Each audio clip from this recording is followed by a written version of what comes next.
మొట్టమొదటిగా దేవాది దేవునికి మహిమ కలుగును గాక. సిస్టర్ గారు అరుణ గారు మమ్మల్ని ప్రత్యేకంగా ఇక్కడ పిలిచారు. దైవ సేవకురాలు, వారికి సంఘానికి ప్రత్యేకమైన వందనాలు. హల్లెలూయా. దేవుని యొక్క మహాప్రభుని బట్టి దేవుడు ఈ ఆంధ్రప్రదేశ్ రాష్ట్రంలో శ్రీకాకుళం జిల్లా ఒక్కటి మినహాయించి అన్ని ప్రాంతాల్లో ప్రభు వాక్య పరిచయం చేయడానికి ప్రభు ప్రభునిచ్చాడు.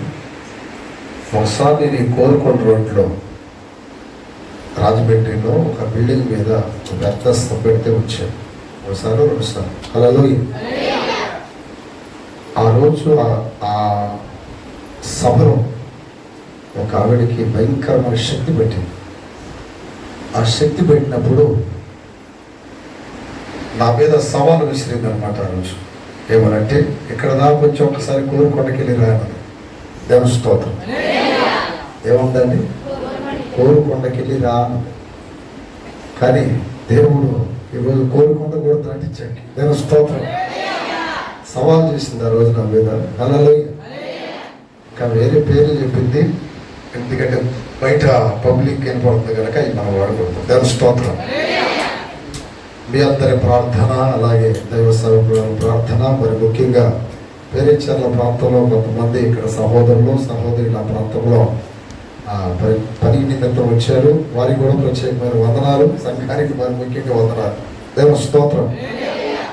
సమయం చాలా విలువైంది కనుక దేవుని యొక్క వాక్యంలోనికి వెళదాం. దేవుడు నాకు ఇచ్చిన ఈ ప్రాముఖ్యమైన సమయాన్ని నేను దేవుని యొక్క ఉపదేశంలో నేను ఉపయోగించుకోవాలి. ఇంక అందరూ బైబిల్లో ఒళ్ళో పెట్టుకొని సెల్ ఫోన్లు ఏమైనా ఉంటే సైలెంట్గా పెట్టుకోవాలని ప్రభు పేరిట మనం చేస్తున్నాను. దేవుని యొక్క వాక్యంలో నుండి చదవండి అందరూ వాక్యాన్ని. లూకాసు వార్త 11వ అధ్యాయం 21-22 వాక్యాలు చదువుకుందాం. ఎవరైనా బైబిల్లో చదవగలిగితే చదవండి. చదవలేమన్నాయా అంటే నేనే చదువుతాను. దేవుని స్తోత్రం. Gospel of Luke chapter 11 verses 21-22. బలవంతుడు ఆయుధములు ధరించుకొని తన ఆవరణమును కాచుకున్నప్పుడు అతని సొత్తు భద్రముగా ఉండును. అయితే అతని కంటే బలవంతుడైన ఒకడు అతని పైబడి జయించినప్పుడు అతడు నమ్ముకున్న ఆయుధములను అన్నిటినీ లాగుకొని అతని ఆస్తిని పంచిపెట్టును. అలాగే ప్రకటన గ్రంథం 3:11 కూడా చదవండి. Book of Revelation chapter 3 verse. నేను త్వరగా వచ్చుచున్నాను. ఎవడును నీ కిరీటమును నపహరింపకున్నట్లు నీవు కలిగిన దానిని గట్టిగా పట్టుకొనుము. చాలు. హల్లెలూయా. ఇక వాక్యంలోనికి వెళదాం. దాదాపుగా మీకు ఇప్పటికే అనేక మంది ఘనమైన సేవకులు ఈ సంఘానికి వచ్చి అనేక అమూల్యమైన విషయాలు మీకు తెలియపరిచి ఉంటారు. ఈరోజు దేవుడు నాకు కూడా ఈ అవకాశం ఇచ్చాడు కనుక కొన్ని మాటలు దేవుని యొక్క వాక్యంలోనే మనం ధ్యానం చేద్దాం. మొదటిగా చదివినటువంటి ఆ లూకాసు వార్త 11వ అధ్యాయం 21-22 వాక్యాలలో 4 విషయాలు చెప్పి రోజు నేను ముగిస్తాను. దేవుని స్తోత్రం గారు. ప్రకటన గ్రంథం 3:11లో దేవుని సంఘానికి, దేవుని బిడ్డలకి ఒక హెచ్చరిక ఏంటంటే, నేను త్వరగా వచ్చుచున్నాను, ఎవడను నీ కిరీటమును నపహరింపకున్నట్లు నీకు కలిగిన దానిని గట్టిగా పట్టుకొనుము. అందరు పలకండి అన్నమాట. నీకు కలిగిన దానిని గట్టిగా పట్టుకొనుము. అపోస్తుడైన పౌలు అంటాడు, మన నిరీక్షణ, మన గురి దర్శనం ఈ భూ సంబంధముగా ఈ మనము బ్రతికిన దినాల వరకే, ఆయుష్ వరకేనైతే మనకంటే దౌర్భాగ్యులు ఇంకెవరో లేరు అంటాడు. అంటే మన నిరీక్షణ శుభప్రదమైన నిరీక్షణ. మన నిరీక్షణ ఏంటంటే, జన్మ కర్మ పాపం నుండి యేసు రక్తము ద్వారా, ఆత్మ ద్వారా, వాక్యము ద్వారా కడగబడి సంపూర్ణ సిద్ధి పొంది రేపు ప్రభు ఎదుట నిలబడినప్పుడు మచ్చ, డాగు, కలంకము లేని మధుమ సంఘముగా ప్రభు చేత మనం ఆహ్వానించబడాలి. ఇది మన గురి. చాలా మంది దేవుని బిడ్డలు ప్రారంభములో రోగులుగా ఉండి వచ్చి స్వస్థతలు పొంది ప్రభు నమ్ముతారు. మరి కొంతమంది దయ్యాలు బట్టి వేధించబడి వాటి నుండి విడుదల పొందిన తర్వాత ప్రభువుని నమ్ముతారు.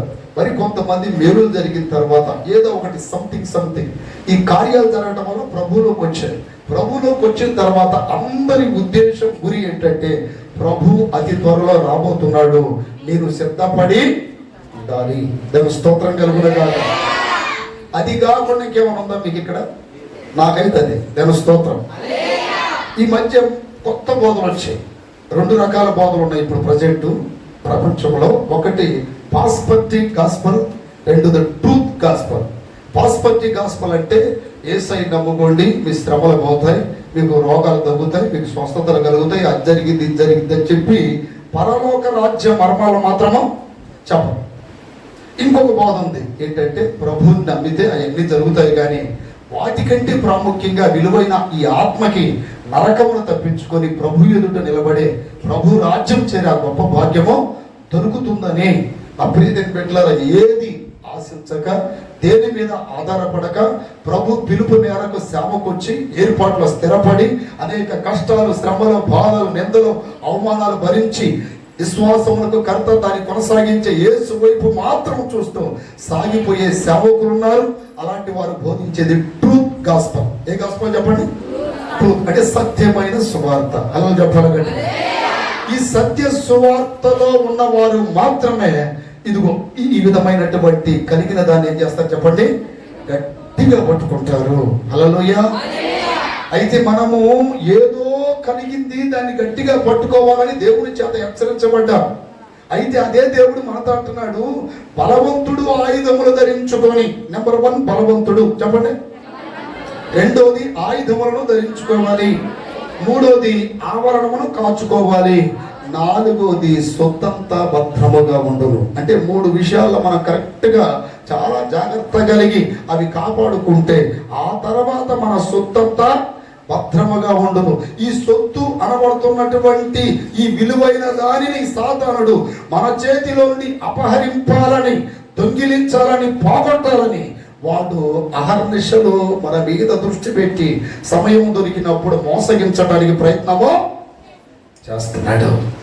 ఇప్పుడు ఇక్కడ బలవంతుడు ఆయుధములు ధరించుకొని తన ఆవరణములు కాచుకున్నప్పుడు అతని సొత్తంతా భద్రముగా ఉండును అన్నాడు. ఈ సొత్తు అనబడుతుంది ఏంటంతా బాగా చెప్తాను మీకు. మొట్టమొదటిగా ఒక్కొక్క పాయింట్ మీకు చెప్తాను. బలవంతుడు అన్నాడు కదా, ఎవరు బలవంతులు? ఎవరు బలవంతులు? రోమపత్రికలో ఏమని రాయబడిందంటే బలవంతులమైన మనము అంటాడు. 15వ అధ్యాయం చదవండి ఒక్కసారి. దేవుని స్తోత్రం కలుగునగాక. చంద్రు పైకి 15:1 కాగా చూడండి అక్కడ ఏమన్నాడు? కాగా బలవంతులమైన మనము. చాలండి. బలవంతులమైన మనము అంటే ఎవరు? సంఘమును నడిపిస్తున్న సేవకులు బలవంతులే, సంఘ పెద్దలు బలవంతులే, విశ్వాసులు బలవంతులే, స్త్రీలు, పురుషులు, పిల్లలు అలా ఎవరండి? బలవంతులే. In the church of Christ, దేవుని సంఘములో అందరం బలవంతులమే. ఇప్పుడు బలవంతులంటే ఎవరో జిమ్ చేసి, ఎవరో ఇంకా కొన్ని వేరే బలానికి సంబంధించిన ఎనర్జీ ఫుడ్ తిని కండలు పెంచేవాళ్ళు కాదు ఇక్కడ బలవంతులు.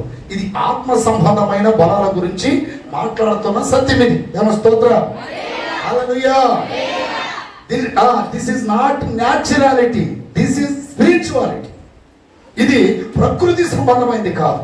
ఏంటంటే చెప్పండి? ఆత్మ సంబంధమైనది. మనం ఆరాధించు దేవుడు ఎవరండి? ఆత్మస్వరూపి. హల్లెలూయా.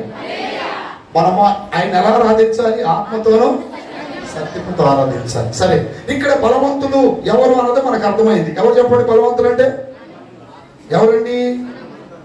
మనమే. బాహ్య సంబంధమైన ఈ దేహాన్ని బలపరుచుకొని, అర్థమైందా? గ్లామర్ తగ్గిద్దని, అలాగే కండలు కరిగిపోతాయని, మోకాలు వంగిపోతాయని, చేతులెత్తితే ఏదో బలహీనత ఉంటుందని ఇట్లాంటి వాడికి భయపడి ఈ శరీర బలాన్ని పెంచుకొని ఆత్మ బలములు తగ్గిన వాళ్ళు బలవంతులు కాదు. దేవుని స్తోత్రం గారు. ఆత్మ సంబంధముగా బలవంతులైన సంఘము, సేవకులు, విశ్వాసులు అంటే సంఘములో ఉన్న ప్రతి ఒక్కరు కూడా ఎవరండి? బలవంతులే. దేవుని స్తోత్రం కలుగును. ఈ బలవంతులు ఆయుధములు ధరించుకోవాలంట. ఏం ధరించుకోవాలి? ఆయుధము. ఇంతకీ మనం బలవంతులు కావాలని దేవుని యొక్క వాక్యం సెలవిస్తుంది కదా. బలవంతులు ఏ ఏ విషయాలు మనం బలవంతులు కావాలో కూడా తెలుసుకోవాలి. దేవుని స్తోత్రం. ప్రాముఖ్యంగా 5 విషయాలు ఉన్నాయి. ఎన్ని విషయాలు చెప్పండి? 5 విషయాలు. నేను అన్నిటికీ రెఫరెన్స్ చెప్తే నాకు సమయం సరిపోదు. దేవుని స్తోత్రం. అందుకని నా ప్రియ బిడ్డలారా, మీరు త్వరగా చెప్తుంటారు, మీరు అర్థం చేసుకోవాలి. హల్లెలూయా. ఎన్ని విషయాల్లో సేవకులు గాని దేవుని యొక్క సంఘము గాని బలముగా ఉండాలి. అసలు ఈ బలం ఎందుకు అవసరమో కూడా తెలియాలి. దేవుని స్తోత్రం కలుగునుగాక. ఈ బలం ఎందుకయ్యా అంటే శత్రువుతో ఫైట్ చేయడానికి కాదు, సాతానుతో ఫైట్ చేయడానికి కాదు, చివరికి పరలోక రాజ్యం వెళ్ళడానికి కూడా ఈ బలమే కావాలి మనకి. అర్థమైందా? దానికి బైబిల్ వాక్యం ఎక్కడుంది?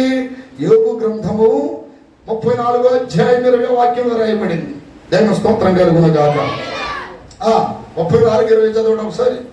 వాక్యం చెప్తుంది, వారు నిమిషములో, అందరు బలకండి అటు ఇటు చూడమాకండి, అందరూ వారు నిమిషములో చనిపోదురు. మధ్యరాత్రి ప్రజల కల్లోలమునందు నాశనమగుదురు. బలవంతులు దైవికముగా కొనిపోబడెదరు. ఆగండి. ఎవరన్నా దైవికంగా కొనిపోబడేది? చెప్పాలి గట్టిగా. బలవంతులు నీరసంగా ఉన్న వాళ్ళు కాదు, బలహీనులు కాదు, శక్తిహీనులు కాదు. దేవుని సంఘములో రక్షణ పొందిన తర్వాత ప్రతి దేవుని బిడ్డకి 5 రకాల బలాలు కావాలి. 5 రకాల బలాలు. ఈ బలాలు ఉంటే శత్రువు మీద జయం పొందడమే కాకుండా సంఘములో స్థిరపడి దేవుని కృపను కాపాడుకోవడమే కాకుండా ప్రభువు రాకడలో ఆ కడబోర శబ్దం వినబడేది కూడా ఇదిగో ఈ బలవంతులకు మాత్రమే. అందుకే వాక్యం చెప్తుంది, బలవంతులు దైవికముగా కొనిపోబడతారు. చప్పట్లు కొట్టండి గట్టిగా. ఎలా కొనిపోబడతారు? ఇప్పుడు బలవంతులు దైవికంగా కొనిపోబడతారంటే బలము లేని వాళ్ళు కొనిపోబడరనే కదా అర్థం. అవునా కదా? చెప్పండి. రాజుగారి పెద్ద భార్య మంచిదంటే చిన్న భార్య చెడ్డదనే కదా. ఏమండి? ఇప్పుడు బలవంతులు దైవికంగా కొనిపోబడుతున్నారు అంటే బలహీన సంగతి ఏంటి? వెళ్ళరు. ఇక దానికి ఆన్సర్ లేదు. అందుకని దేవుని బిడ్డలారా, ఈ వాక్యములో ఏమని రాయబడిందంటే దైవికముగా కొనిపోబడాలంటే నువ్వేం కావాలి? బలవంతులై ఉండాలి. అర్థమైందా? కొరింథీయులకు రాసిన పత్రిక 4:20లో రాయబడింది, చదవాల్సిన అవసరం లేదు. The kingdom of heaven is not earth. The kingdom of heaven, పరలోక రాజ్యం మాటలు కాదు. ఏంటంట? In the power. పరలోక రాజ్యం అంటే మాటలు కాదు, చెప్పుకున్నంత తేలిగ్గా, పాడినంత తేలిగ్గా, లేకపోతే 10 మందికి సాక్ష్యం చెప్పినంత తేలిగ్గా పరలోక రాజ్యానికి ఎవడు వెళ్ళలేడు. ఏం కావాలి? సంఘంలో బలవంతులై ఉండాలి. ఈ రోజున దైవ సేవకురాండ్రైనా రాత్రి బోళ్ళు విశ్వాసులను కనిపెట్టుకొని వాక్యమును బోధించి హెచ్చరికలు చెప్పి బుద్ధులు చెప్పి ఖండించి గద్దించారు. ఎందుకంటే సంఘం మొత్తాన్ని ఎలా మార్చాలని? అది ఉద్దేశం. అర్థమైందా? అది ఉద్దేశం. అది తప్ప ఇంకా ఏ సేవకుడికైనా, ఆత్మ సంబంధమైన సేవకుడికి వేరే ఉద్దేశం లేదు. ఏ విధమ చేతనైనా సంఘాన్ని బలవంతులుగా మార్చి రేపు ప్రభు చేతికి అప్పగించాలి. ఎందుకంటే మీకు ఒక తీర్పు అయితే మాకు 2 తీర్పులు. చెప్పండి. విశ్వాసులకు ఒక తీర్పు అయితే సేవకులకి డబుల్ తీర్పు. ఎందుకని ఒకటి సంఘముల గురించి తీర్పు, రెండోది వ్యక్తిగత జీవిత కుటుంబముల గురించి తీర్పు. ఈ 2 తీర్పులు మేము చెప్పవలసిన వారమై ఉన్నామని అప్పుడే తెలిపెట్టారు. హెబ్రీ 13:17లో ఉంది, తర్వాత చదువుకోండి. మిమ్మల్ని కాస్తున్న సేవకులు లెక్క చెప్పవలసిన వారి వలె మిమ్మల్ని కాయుచున్నారు కనుక ఆ సేవకులు దుఃఖపడకుండా ఆనందముగా సంతోషంగా చేయనట్లు ఎప్పుడు కూడా వారి మాటకే లోబడి ఉండాలి. స్తోత్రం కలుగునగా. ఏ గొర్రె నీరసంగా ఉంది, ఏ గొర్రె బలహీన పడుతుంది, ఏ గొర్రె వెనకబడిపోతుంది, ఏ గొర్రె ఏ తోడేలు లేకపోతే ఏమంటారు ఏ నక్కకో కుక్కకో దొరికిందని ఈ విధమైనటువంటి ఆలోచన దిగులు కలిగి బ్రతికే ఆత్మ సంబంధమైన బాధ కలిగిన సేవకులు ఈ రోజున మనకి దొరకడం చాలా చాలా కష్టం అండి. చాలా కష్టం. దేవుని స్తోత్రం కలుగుతుంది. ఇందాక రాగానే పాస్టర్ గారు కొన్ని విషయాలు చెప్పింది, చాలా బాధ కలిగింది. ఒక విధంగా కన్నీళ్ళు కూడా వచ్చాయి నాకు. పాస్టర్ గారు చనిపోయారు, అయ్యా ఇట్లా పరిచర్య చేశారు. నిజంగా నా ప్రీతం పెట్ల నేను సిగ్గుపడిపోయా. ఎందుకంటే ఇంత పరిచర్య జరుగుతుంది ఒక ఆడ మనిషి వాళ్ళని. దేవుని స్తోత్రం కలుగుతుంది. కడ వరకు ఈ పరిచర్య ఇలాగే కొనసాగాలని ప్రార్థన చేస్తున్నాం. ఆమె అంటున్నాం. చేతులు పైకి గట్టిగా చెప్పండి. హల్లెలూయా.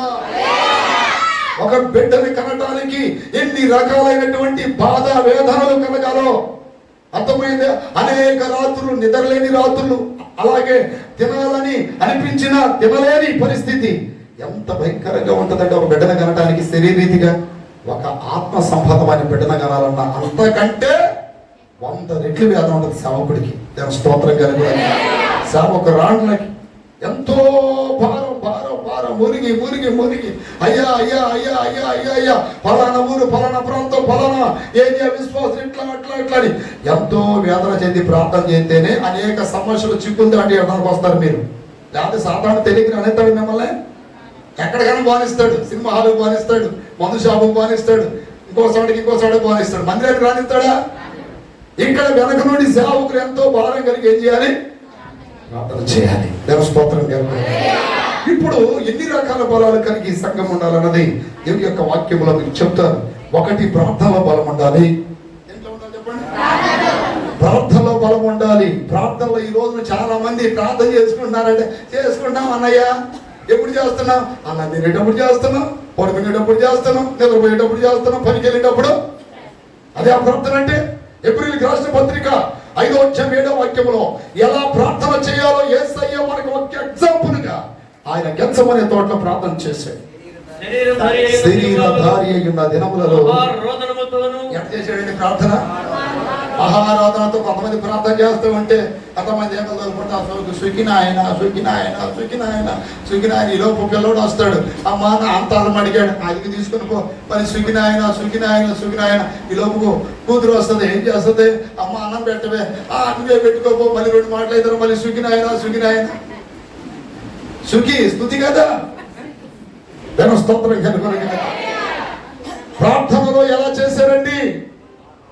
కన్నీళ్లతో చెప్పాలి మీరు గట్టిగా. ఈరోజు మేము వదిలిపెట్టినా వాక్యం చెప్పాల్సిందే. దేవ స్తోత్రం కలుగునుగా. ఎట్ట చెప్పండి. భోజనాలు చేసేటప్పుడు చేసే ప్రార్థన ఇస్త్రీపడేయండి, పడుకునేటప్పుడు చేసే ప్రార్థన ఇస్త్రీపడేయండి. మనకి ఏ ప్రార్థన కావాలంటే కన్నీళ్లతోనూ చెప్పాలి. ప్రపంచంలో మహాపరిశుద్ధుడు అంటే ఎవరి పేరు చెప్తారు? నీ పేరు చెప్తారా? యేసయ్య పేరు చెప్తారా? మహాపరిశుద్ధుడు అని యేసయ్య కన్నీళ్ళతో ప్రార్థన చేశాడంటే మనకి ఇంకెంత ప్రార్థన కావాలో చెప్పండి. ఏ పాపం ఎరగనివాడు, పాపము చేయనివాడు, పాపములలో చేరక ప్రత్యేకంగా ఉన్నవాడు, పాపం అనేది దానికి తెలియదంట. ఈ భూమి మీద నా ప్రియతమ బిడ్డలు అనేక మంది సిన్నర్స్ ఉన్నారు, కానీ హీఈస్ నాట్ సిన్నర్. ఆయన పాపి కాదు, పాపము లేని పరిశుద్ధుడు. పాపం నాలో ఉంది అని ఎవరైనా నిరూపించగలరా అని సవాల్ చేశాడా లేదా? ఎవరైనా ఉంది అని చెప్పగలిగారా? మీరు ఎవరైనా చెప్పగలరా? నేను చెప్పగలను, నా దమ్ముంది మనకి. ఏ శైలిలో జన్మ పాపం లేదు, కర్మ పాపం లేదు, మనకు అన్నీ ఉన్నాయి. జన్మ పాపం, కర్మ పాపం. అలాంటి పాపం లేని పరిశుద్ధుడే ప్రతిరోజు పగలంతా సేవ, రాత్రి అంతా గెచ్చమనే తోటలో కన్నీళ్లతోనూ మహారోధన అంటే ఏంటి? అయ్యో చాలా మంది ప్రార్థన ఎడుతున్నారేంటి? ప్రార్థన కేకలేస్తున్నారేంటి? యేసయ్య మాకు మాదిరి. అమ్మా, our God is example to me. హల్లెలూయా. మన దేవుడి మనకేమైనాడండి? ఒక మాదిరి. ఈ రోజు నీ ప్రార్థన ఎలా ఉంది? ఈ రోజు నీ ప్రార్థన ఎలా ఉంది? నీ ప్రార్థన వలన అనేక కార్యములు జరగవలసి ఉండగా ఈ రోజున సరైన ప్రార్థన లేక సప్పగా ఆడిపోతూ ఉన్నావు. కారణం ఏంటి తెలుసా? బలము లేదు ప్రార్థనలో. రేపు ప్రభు ఎదుట నిలబడాలంటే ఏం కావాలి? ప్రార్థన శక్తి కావాలి. లోకాసు సువార్త 21:36. అంత తేలిక ప్రభు ఎదుట రేపు మనం నిలబడాలంటే తూతు మంత్ర ప్రార్థన చేస్తే ఈ ప్రార్థనలు మన పరలోక రాజ్యానికి చేర్చలేవు. కాబట్టి మీరు తప్పించుకొని వీటి నెలను అంటే ఏంటి? కరువులు, భూకంపాలు, శోధనలు, పాపాలు, వేదనలు, శ్రమలు, వీటినన్నిటిని తప్పించుకొని ఎక్కడ చెప్పండి? Before son of man. హల్లెలూయా. ఈ మనిషి కుమారుని ఎదుట నిలబడుటకు శక్తిమంతులగునట్లు శక్తి గలవారగునట్లు ఎల్లప్పుడూ ప్రార్థన చేయొచ్చు. ఎప్పుడంట ఎల్లప్పుడు ఒకటికి జబ్బు వచ్చింది, వాళ్ళ బాబు తీసుకొచ్చాడు. అన్న ఇటు చచ్చిపోతాను అంటున్నాడు, అసలు ఎందుకు చనిపోతాను అన్నాడో కొంచెం వివరం కనుక్కొని మాకు చెప్పండి అన్నాడు. నేను చిన్నగా బుజ్జగించి ప్రేమగా ఆదరించి, నాయన అసలు ఎందుకు చనిపోవాలనుకుంటున్నావు, ఏమొచ్చింది అది ఇది అని అంటే, అన్న నాకు ఎయిడ్స్ వచ్చింది అన్నా అన్నాను. అది ఎయిడ్స్ అయినా క్యాన్సర్ అయినా ఇంకోటైనా ఆయన కనికరిస్తే ఖచ్చితంగా స్వస్థత కలిగింది బాబు అని చెబితే విశ్వాసంగా తగ్గేదాకా వచ్చాడు. ఒక రోజు డౌట్ వచ్చి హాస్పిటల్కి వెళ్ళి చూపించుకున్నాడంట. మాస్టర్ గారు తగ్గిందా అన్నాడు. అర్థమైంది, నాకు కూడా బాగానే ఉంది, ఒకసారి చెకప్ చేయించుకుందామని చెప్పి హాస్పిటల్కి వెళ్తే హాస్పిటల్కి వెళ్ళగానే డాక్టర్లు చెకప్ చేసి ఆ ఎయిడ్స్ క్రిములు నీలో కనపడట్లేదు అన్నారంట. చప్పట్లు పెట్టి ఇక వాడు ఏం చేయాలండి? ఇక ఏం చేయాలి?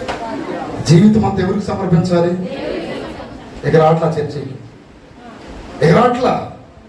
కొంతమంది విశ్వాసులు ఏంట్రా మోషే ఈ మధ్య ప్రార్థన రావట్లేదంటే కుదరట్లేదు అన్నాడు. మొదటి డైలాగు ఏ డైలాగు? కుదరట్లేదు. రెండోది ఏమన్నాడు తెలుసా? వస్తాలో ఎప్పుడు ఒకసారి ఓవర్కట్ అడగమాకండి, ఇసుగు పడుతున్నాడు. రెండు. మూడోది ఏమన్నాడు తెలుసా? మళ్ళీ రోగం రాని అప్పుడు వస్తాను అన్నాడు. మళ్ళీ రావాలంట, వస్తానంట మళ్ళీ. దేవుడు చేసిన కార్యములను మర్చిపోకూడదు. తెలుసో తెలియకో మనం ఉన్నప్పుడు మహిమగల దేవుడు మన మీద కనికరం చూపి మేలు చేసి అద్భుతాలు చేసి ఘనమైన కార్యాలు చేసి ఏదో ఒక విధము చేత దైవ సన్నిధిలోనికి తీసుకొచ్చినప్పుడు సత్యంత వరకు కృతజ్ఞత కలిగి ఉండాలి. గట్టిగా చెప్పరా? ఈరోజు ఎలాంటి ప్రార్థన చేస్తున్నాం? దేవుని ఎదుట నిలబడాలంటే నీ ఎదుట నిలబడాలి. రేపు ప్రభు ఎదుట నిలబడాలి. మనం ప్రభు ఎదుట నిలబడాలి. సాధు సుందర్ సింగ్ ప్రార్థన చేస్తున్నప్పుడు ఒక ప్రేతాత్మ, చనిపోయినటువంటి ఒక ఆత్మ వచ్చి, సాధు సుందర్ సింగ్ నీవు యేసుని గురించి అనేక మందికి చెప్పావు, నాకు చెప్పావు, కానీ నేను బ్రతికున్నప్పుడు అర్థం చేసుకోలేకపోయాను.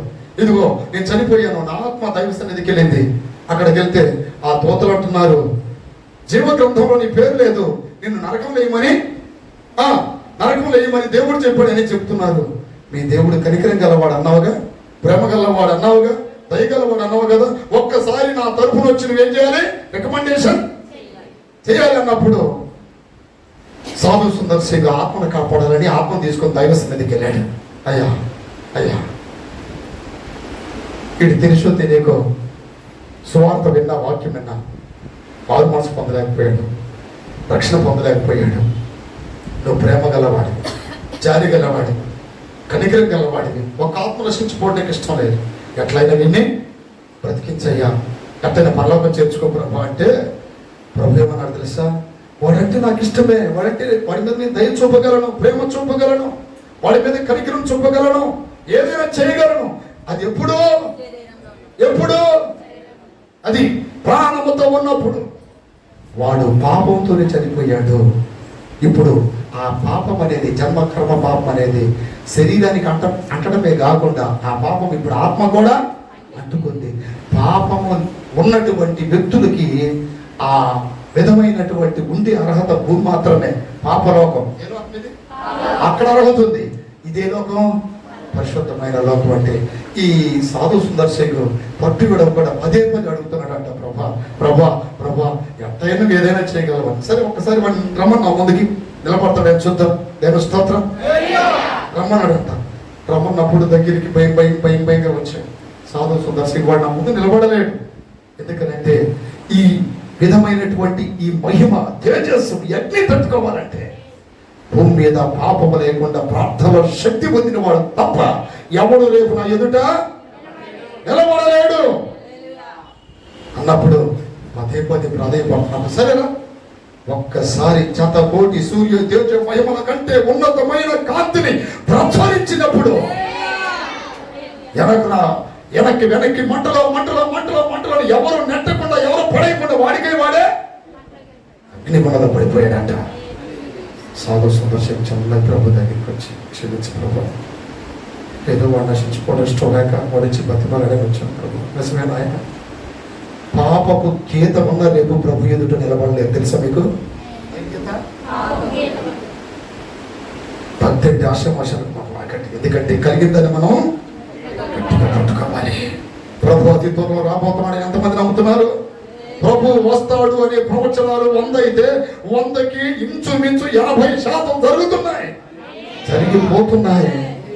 సిద్ధపడాలి సంఘం. దేవుని స్తోత్రం కలుగును. గురుతులు జరుగుచుండెను, వాక్యము ఎక్కువ పెట్టాలి, వాక్యము నెరవేరుచుండెను, గురుతులు జరుగుచుండెను, వాక్యము నెరవేరుచుండెను,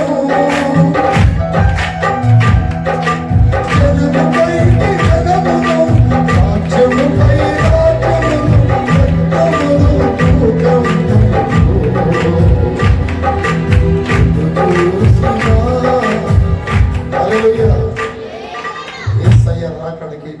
చెప్పాడు. ఒకటి మోసపరుస్తారు. ఈ రోజున మోసం చేసేవాళ్ళు ఎక్కువ అయ్యారు. హల్లెలూయా. అన్నింట్లో కలిపి తినే ఫుడ్లో కూడా ఒకప్పుడు చక్కగా వరి పండించుకొని వరి అన్నం తినేవాళ్ళం. ఇప్పుడు ప్లాస్టిక్ వరి కూడా వచ్చింది తెలుసా.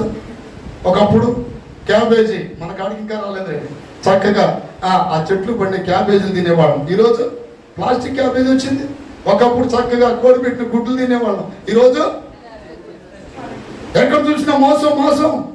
ప్రభు అన్నాడు శిష్యులతో, నా రాకడ ఈ యుగ సమాప్తిని గురించి మీరు అడుగుతున్నారు కదా, ఎవడ మిమ్మల్ని మోసపరచకుండా చూసుకోండి. నా రాకడలో జనం మీదకి జనం, రాజ్యం మీదకి రాజ్యం, కరువులు, భూకంపాలు ఇవన్నీ జరుగుతాయి. ఇవన్నీ జరుగుతున్నప్పుడు మీరు నా రాకడ లేక నేను వచ్చే దాన్ని ఏమంటారండి, నేను వచ్చే ఆ రాకడ సమీపంగా ఉందని మీరు గుర్తుపట్టి మీకు మీరు జాగ్రత్తగా ఉండండి అన్నాడు. దేవుని స్తోత్రం కలుగును. ఈ రోజున ఈ పార్టీ వాళ్ళ మీదకి ఆ పార్టీ వాళ్ళు, ఈ కులస్తుల మీదకి ఆ కులస్తులు, అర్థమైందా? చివరికి అప్పుడప్పుడు సంఘాల్లో కూడా దొరుకుతుంది దయ్యం. ఈ సంఘాల మీదకి ఆ సంఘాలు, ఆ పాస్టర్ మీదకి ఈ పాస్టర్, అంటే గ్రహింపు లేని వాళ్ళు. దేవుని స్తోత్రం కలుగును కాదు. సాతానుడు చివరికి అన్నదమ్ములు కూడా పెట్టేస్తున్నాడు, చిచ్చు పెట్టేస్తున్నాడు. హల్లెలూయా. ఇక్కడ రగులుతున్న చిచ్చు అంతా ఎవరిది? వాడు పెట్టిన చిచ్చు అది. దేవుని స్తోత్రం. అర్థమైందా? వందనాలు చెప్పుకోవట్లేరే సంఘస్థులు, వందనాలు చెప్పండి అంటే వాళ్ళు అవి మేము చెప్పలేండి. ఏదైనా మీటింగ్లు పెట్టి వాళ్ళ సంఘాన్ని మేము రావండి. అమ్మ వాళ్ళు పెట్టుకొచ్చండి. ఏ సంఘం? తెల్ల డ్రెస్సులు వేసుకుంటారండి. ఒక అన్నది అన్నయ్య మంది ఏ మతం? పెంకు మతం అన్నది. పెంకు కాదండి, పెంటికస్ట్ ఎందుకు పెట్టారు? పరిశుద్ధాత్మ దేవుడు దిగిన రోజు అది. చప్పట్లు కొట్టండి గట్టిగా. సంఘము ఆవిర్భవించిన రోజు, ఎస్టాబ్లిష్డ్ చర్చ్, సంఘము ఆవిర్భవించిన రోజు పెంటికాస్ట్. పెంతికొస్తు తీసి పక్కన పెట్టండి. వాక్యమును ఉన్నట్టుగా పాటించండి. రేపు ప్రభు ఎదుట నిలబడాలంటే మొట్టమొదటిగా మనకేం కావాలండి? ఆయన ఎదుట నిలబడే శక్తి కావాలంటే మనకి ప్రార్థన శక్తి కావాలి. కన్నీళ్లతోనూ మహారోదనతోనూ యేసయ్య ప్రార్థన చేసినప్పుడు ఈ రోజున కన్నీటి ప్రార్థన మనకు అవసరమా కాదా? రోదన ప్రార్థన అవసరమా కాదా? ఇంక రెండే సరిపోతాయా? ఇంకేం కావాలి? మోకాళ్ళ ప్రార్థన, విసుగగా పట్టుదలతో చేసే ప్రార్థన కావాలి. హల్లెలూయా. యాకోబు ప్రార్థన కావాలి, ఎస్తేరు ప్రార్థన కావాలి, దానియేలు ప్రార్థన కావాలి. హల్లెలూయా. ఆది అపోస్తలుల ప్రార్థన కావాలి. రాత్రి అంతా దైవ జనుల కొరకు సంఘం అంతా ప్రార్థన చేసిన ఆది సంఘ ప్రార్థన. హల్లెలూయా. ఈ రోజు నా ప్రియతమ పెట్టలే ఆ ప్రార్థన లేదండి. సంఘంలో ఎవరు వచ్చారండి? మాస్టర్ గారు కొద్ది పాటకు సమయం పెడతారా? ఏమిస్తారు? పాటలు నేర్చుకుంటారు కానీ ప్రార్థన నేర్చుకుంటున్నారా? పాటలు పాడండి, తప్పులేదు. ఆరాధన చేయండి, తప్పులేదు. కానీ దానికి ముందు ఏం నేర్చుకోవాలి? ఎంతసేపు మోకాలు ఉంచగలరు? ఎంతసేపు ఉపవాసాలు ఉండగలరు? అప్పుడే దీన్ని పెట్టారు. ఎస్తేరు ఎంతసేపు ఉందండి ఉపవాసంలో? రాణి అయినా కూడా 72 గంటలు ఉపవాసంలో ఉందంట. ఎన్ని గంటలు? ఈరోజు కొంచెం ఉపవాసం ఉండాలి. గ్లామర్ తగ్గింది, బలహీన పడిపోతా, అదైంది ఇదైందని. అర్థమైందా? పాస్టర్లో దైవ సేవకులు అమ్మ ఉపవాస ప్రార్థనకు రండి. ఉపవాసం కాదండి, ఉపవాస ప్రార్థనకు రాని కానీ ఆదివారం వస్తా. నువ్వు సండే క్రైస్తవుడివా, మండే క్రైస్తవుడివా? ఎవరు మండి? ఎవరు? సండే క్రైస్తవుడా, మండే క్రైస్తవుడా? మండే క్రైస్తవుడు కావాలంటే ఏం కావాలి?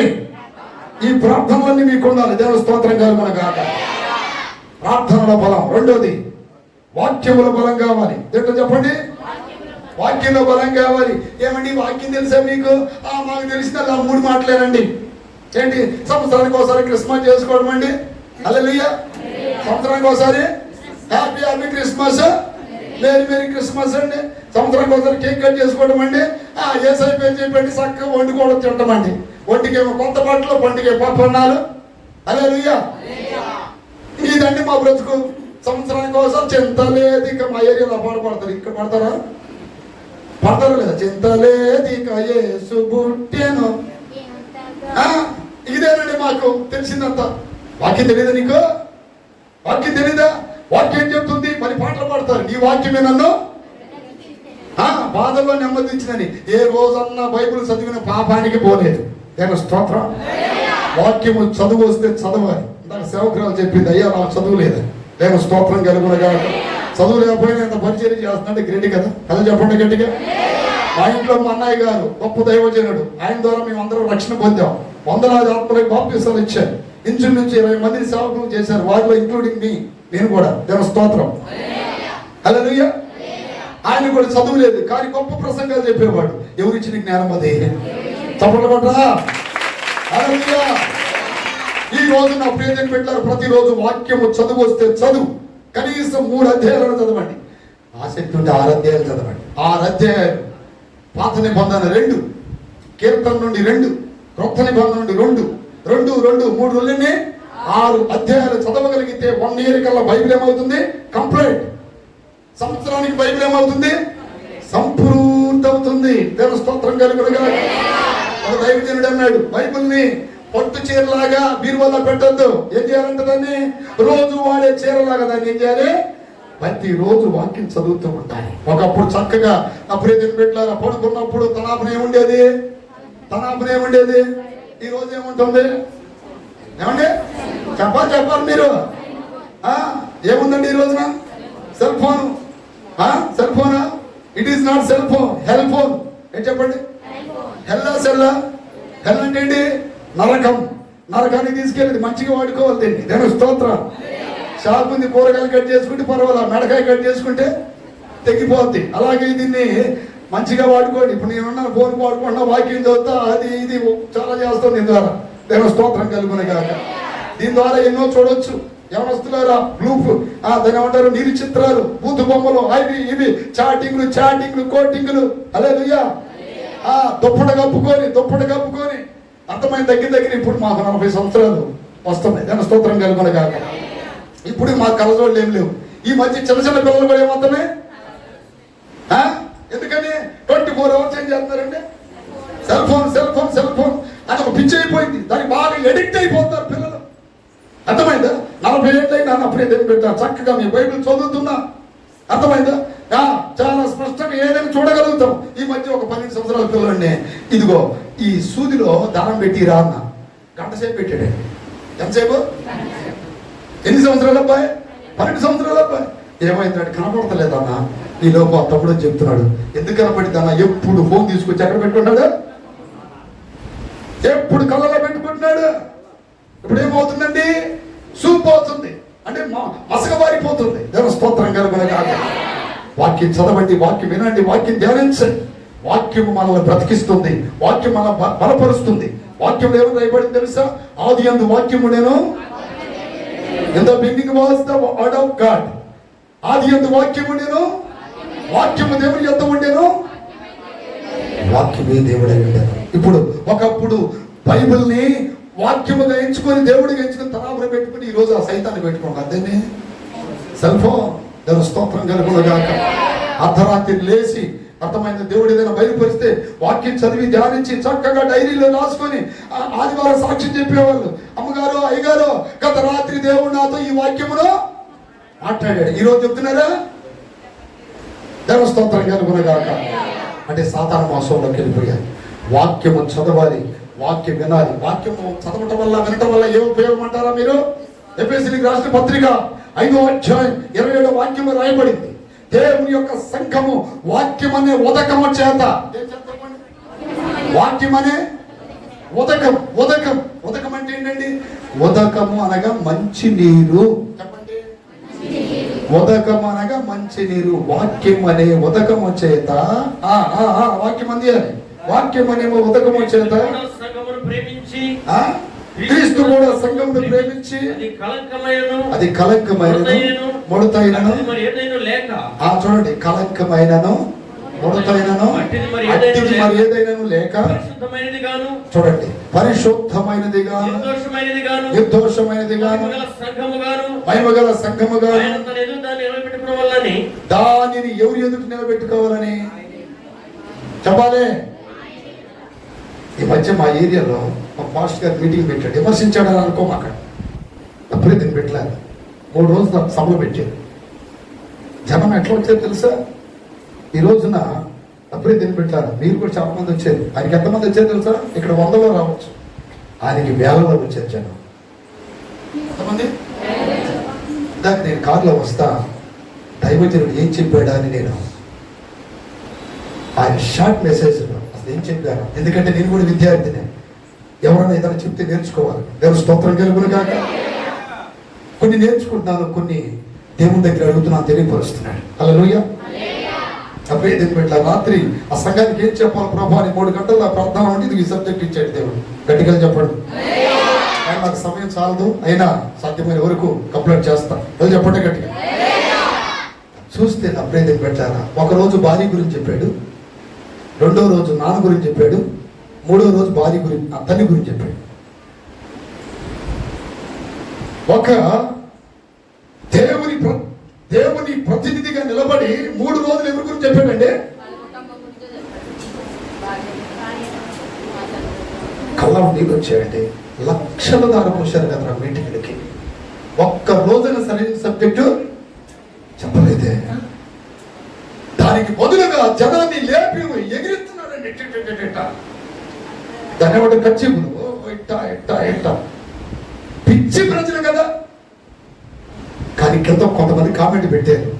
ఎవరో కొంతమంది నాలాంటి వాళ్ళు కదిలించుకునే వాళ్ళు ఉంటారు. దేవుని స్తోత్రం. ఏమని కామెంట్ పెట్టారంటే, సోది చెప్పడం మానే వాక్యం చెప్పని పెట్టారు. దేవుని స్తోత్రం కలుగును కాక. సోది చెప్పడం మానేసి వాక్యం చెప్ప. దేవుని స్తోత్రం కలుగును కాక. జనాన్ని చూసి వచ్చే డబ్బును చూసి వీటిని బట్టి తృప్తి పడుతున్నాడు. కానీ ఏదో ఒక దినాన దేవుని ఎదుట నిలబడినప్పుడు సంఘము పరిశుద్ధమైన దాన్ని తీసుకొచ్చావా లేదా? ఎన్ని గొర్రెలు నీకు ఇచ్చాను, వాళ్ళలో ఒక్క గొర్రెైనా పనికొచ్చేదేనా? ఒక్క గొర్రెకైనా మచ్చ డాగు కలంకం లేకుండా నా ఎదుట నిలబడగలడా అని ప్రశ్న తీసి అప్పుడు తలంచుకోగలడా? విమర్శించాను అనుకో, మాకండి బాధ. దేవుని స్తోత్రం కలుగును కాక. బాధ ఎంతో విస్తారముగా ఉంది. అర్థమైందా? పనివారి కొదువుగా ఉన్నారు. అర్థమైంది. కొయ్యలేని వాడికి ఏమో కోట్లు ఉన్నాయి, కోసేవాడికి కొడవలేదు. కొయ్యలేని వాడికి ఏమున్నాయి? కోట్లు ఉన్నాయి. కోసేవాడికి కొడవ కొనుక్కోవడానికి డబ్బులు లేదు. కానీ జనం ఎవరు నమ్ముతున్నారు ఇప్పుడు? ఆ మాట ఎంతమందికి అర్థమైంది? వేదంతో చెప్తున్నాయి మాట. నాకు ఉంది చాలా వేదన. ప్రభు ఎంతో జ్ఞానం నేర్పావు నాకు. 15 ఏళ్ళ వయసులో వచ్చేసావు. ఎంతో జ్ఞానం. నేను చనిపోతే నాతోనే అంతరించిపోతాయి ఈ జ్ఞానం అని బాధ. దేవుని స్తోత్రం కలుగును కాక. మాతోనే అయిపోద్దా, మాతో అయిపోతుంది. ఎందుకంటే నా ప్రియతమ బిడ్డలారా, రేపు ప్రభు ఎదుట సంఘాన్ని పరిశుద్ధపరిచేది ఏంటంటే వాక్యమే. వాక్యము తప్ప ఇంకా వేరే విధంగా ఎవరు కూడా సంఘాన్ని పవిత్రపరచలేరు. According to Bible. హల్లెలూయా. ఆ మాట ఎంతమందికి అర్థమైంది? చంద్రపైకి ఎందుకంటే చెప్పండి. సత్యవాక్యాన్ని సంతలో దులిపేస్తున్నారు, సత్యవాక్యాన్ని పక్కన పడేస్తున్నారు. ఎందుకంటే రేపు దేవుని యొక్క వాక్యంతో మనం బలవంతులు కావాలి. 1 యోహాను పత్రిక 2:14 త్వరగా చదవండి. 2:14 దేవుని స్తోత్రం కలుగును గాక. 2:14 వాక్యం చెప్తుంది అక్కడ. పాస్టర్గా చదవాలయ్యా. మీరు చిన్నపిల్లలారా, మీరు తండ్రిని ఎరిగి ఉన్నారు, మీకు రాయిచున్నాను. తండ్రులారా, ఎవరికి అర్థం కాల? ఒక్క చదువు మీరు ఆగండి. మీరు ఆది నుండి ఉన్నవారిని ఎరిగి ఉన్నారు కనుక మీకు రాయిచున్నాను. మీరు బలవంతులు. మీరు ఎవరండి? బలవంతులు. ఎవరు వస్తున్నారా? యవనస్తులు అంటే ఈ యవనస్తుల గురించి కాదు అక్కడ రాయబడింది, వాక్యం ఎరిగిన వారి గురించి. దేవుని స్తోత్రం కలుగును గాక. యవనస్తులారా మీరు బలవంతులు, దేవుని వాక్యము మీ యందు నిలిచి ఉన్నది. చప్పట్లు కొట్టండి గట్టిగా. హల్లెలూయా. సంఘంలో మీకు క్రిస్మస్ గురించి తెలుసా అంటే తెలియదండి. సంఘంలో మీకు అని తెలుసు అయితే ఏమీ తెలియదండి. ఏం తెలుసు మీకు? ఏం తెలుసండి? వాక్యం తెలుసు మాకు. చప్పట్లు కొట్టండి గట్టిగా. ఏం చెప్పాలి? లోకంలో చెత్త మాకు తెలీదు, మాకు తెలిసిందంతేంటి? వాక్యము. ఎందుకనంటే మా సేవకులు మమ్మల్ని దేంతో మేపారు? వాక్యముతో మేపారు, వాక్యముతో పుష్టిగా బోధించారు. ఈ మధ్య శరీర సంబంధమైన ఆహారాలు విసిరి ఆకట్టుకోవడానికి ప్రయత్నం చేస్తున్నారు. ఏ ఆహారం అండి? శరీర సంబంధమైన ఆహారాలు. అబ్బా పలానా చర్చి పోతే 3 కూరలు వేసి పెడతారంట, 4 కూరలు, 5 కూరలు, 6 కూరలు, సస్తే సమాధి, అతను పుట్టినరోజు కేకు. దేవుని స్తోత్రం. ఇటు రకరకాల ప్రలోభ పెట్టి చివరికి ఏమీ చెప్పట్లేదు, సంఘంలో వాక్యం చెప్పట్లేదండి. ఇలాంటి వాళ్ళందరూ శుద్ధి కలిగిద్దా? నా ప్రియ తెలిపెట్టారా? నీ వాక్యం వచ్చేత యవనస్తులు దేని ద్వారా శుద్ధి చెందుతారు? వాక్యము ద్వారా కదా. అప్పుడు తెలిపెట్టాలి. ఈరోజు వాక్యం చదవాలి, వాక్యము ధ్యానించాలి, వాక్యం హృదయంలో స్థిరపడాలి. చెప్పండి. వాక్యం చదవాలి, వాక్యం ధ్యానించాలి, వాక్యం హృదయంలో స్థిరపడాలి. యవనస్తులారా మీరు బలవంతులు, దేవుని యొక్క వాక్యం మీ యందు నిలిచి ఉన్నది. వాక్యములో బలవంతులై ఉండాలి. దేవుని స్తోత్రం కలుగును గాక. అపోస్తులైన పౌలు గొప్ప ఫిలాసఫీ. మీరు చూసి చదువుతున్నారు బైబిల్. అపోస్తులైన పౌలు చూడకుండా చదువుతాడంట. అంటే బైబిల్ బైహార్ట్ చేసిన వ్యక్తి. గొప్ప ఫిలాసఫీ, గొప్ప ఫిలాసఫీ. అప్పుడు నేను పెట్టారా, గమాలియల్ యూనివర్సిటీలో చదివాడు, అలాగే వస్త్రాలకు సంబంధించిన యూనివర్సిటీలో చదివాడు, ఇంకా బైబిల్కి సంబంధించినటువంటి ధర్మశాస్త్రము బోధించే యూనివర్సిటీలో చదివాడు. 3 యూనివర్సిటీలో పట్టభద్రుడు. ఎవరో? అపోస్తులైన పౌలు. అంత గొప్ప వేదాంతి, అలా అంత గొప్ప సిద్ధాంతి, అంత గొప్ప ఫిలాసఫీ బోధిస్తుంటే అపోస్తుల కార్యంలో ఒక సంఘం అంటే డౌట్ పడిందంట. నిజంగా ఈయన చెప్తుంది బైబిల్లో ఉందా? అపోస్తుల కార్యం. నేను స్తోత్రం కలుగును గాక. ఈయన బోధిస్తుంది బైబిల్లో ఉందా? సొంత మాటలో బోధిస్తున్నాడు. ఈ రోజున సంఘంలో అలాంటి వాళ్ళు ఉంటే ఎంత గొప్పదైనదండి. అలా చెప్పాలి గట్టిగా. తల్లి గురించి ఎందుకురా, భార్య గురించి ఎందుకు, తండ్రి గురించి ఎందుకు, పిల్లల గురించి ఎందుకు? మనకే అయినా అవసరమా? నీకేనా భార్య ఉంది, నీకేనా తల్లి ఉంది, నీకేనా తండ్రి ఉంది? ఎవరి గురించి చెప్పాలి సంఘంలో? ఆ బాధ ఎంతమందికి అర్థమైంది మీకు? ఏమండి? అపోస్తుల కార్యం 17-11 వాక్యం చదవండి. వీరు తెస్సలోనికలో ఉన్న వారి కంటే ఆసక్తితో వాక్యమును అంగీకరించి. చూడండి, ఆసక్తితో ఎట్టనాలి వాక్యం. ఆసక్తితో. ఏ శక్తితో? ఏ శక్తితో? ఏమీ సంబంధం లేదు. సీరియల్ ఆసక్తితో చూస్తాం, సినిమా ఆసక్తితో చూస్తాం, తర్వాత యూట్యూబ్ లో ఆసక్తితో చూస్తాం. వాక్యం అయితే అసలు చూడమండి అంటారా? అసలు ఆసక్తి దేనికి మనం కనపరచాలి? వాక్యం వినటానికి. దేవుని స్తోత్రం కలుగును గాక. స్తోత్రం కలుగును గాక. స్తోత్రం కలుగును గాక. ఆసక్తితో వాక్యమును అంగీకరించి పౌలును శీలను చెప్పిన సంగతులు అలాగ ఉన్నవో లేవని ప్రతిదినము లేఖనములు పరిశోధించుతూ వచ్చింది. పాస్టర్ గారు రాత్రి చెప్పాడు, ఆయన మన మీద రాసుకొని వచ్చాము, అసలు ఆయన చెప్పింది ఉందా లేదా అని లేఖనాలు ఏం చేశారండి? పరిశోధించారంట. స్తోత్రం కలుగును గాక. వింటారా? ఏమి వచ్చారు? అబ్బో పాస్టర్ గారు పో చెప్పాడండి. ఏం చెప్పాడు? అబ్బో చెప్పాడంటే అది ఏం చెప్పాడు? అమ్మ మామూలుగా చెప్పలేదంటే ఏం చెప్పాడు గుర్తులేదంటే. అట్లనా? ఏమి చెప్పాడో 10 పాయింట్లో కనీసం 2 చెప్పాలా లేదా? ఏమండి? 10 పాయింట్లు 2 చెప్పాలా లేదా? తెలుస్తుందా? అమ్మా నేను ఈరోజు వెళ్ళిపోయిన తర్వాత రేపు అడుగు వాళ్ళు అడగాల ఏం చెప్పాడు అంటే పాస్టర్ గారు అర్థమైందా? ఒకవేళ వాళ్ళకి అర్థం కాకపోతే వాళ్ళు చెప్పలేకపోతే నేను ఇక్కడికి వచ్చి అర్థమైపోయినట్టే. దేవుని స్తోత్రం కలుగును. అర్థమైందండి? ఎన్ని 100 కిలోమీటర్లు వచ్చే తెలుసా? మేము రాత్రి అనక పగలనక అహర్నిశల పరిచయం ఎంతో బిజీగా ఉంటాం మేము. ఆయనను దేవుని కృప ఒక భాగ్యంగా మాకు దొరికింది అని పరిగెత్తుకొని వచ్చాం. దేవుని స్తోత్రం కలుగునుగా. రాత్రి 3 గంటలు ఉండి ఇప్పుడు దాకా నిద్రలేదు. మీకు తెలుసా? రాత్రి 3 గంటలు ఉండి అంటే అప్పుడు దాకా మళ్ళీ ట్రైన్లోనే ఉన్నా, ఇంత కారులో గంటపడుతున్నా. ఎందుకు ఈ విషయాలు చెప్తున్నానంటే వింటున్న వాక్యమును సాతాను ఎత్తుకొని పోకూడదు. విత్తువాడు విత్తుచుండగా కొన్ని విత్తనాలు త్రోవ ప్రక్కన, కొన్ని విత్తనాలు మొల తుప్పల్లో, కొన్ని విత్తనాలు దారి పక్కన, కొన్ని విత్తనాలు రాతి నేలన, కొన్ని విత్తనాలు మంచి నేలన. ఇప్పుడు ఎక్కడ పడాలి విత్తనాలు? మంచి నేలన పడిన విత్తనాలు 30 60 100 ఫలించాయి. అలా ఫలించాలి మీకు ఈ రోజున. అలా చెప్పండి గట్టిగా. వాక్యము అలా చెబుతున్నాడా లేదా అని ఏం చేశారంట వాళ్ళు?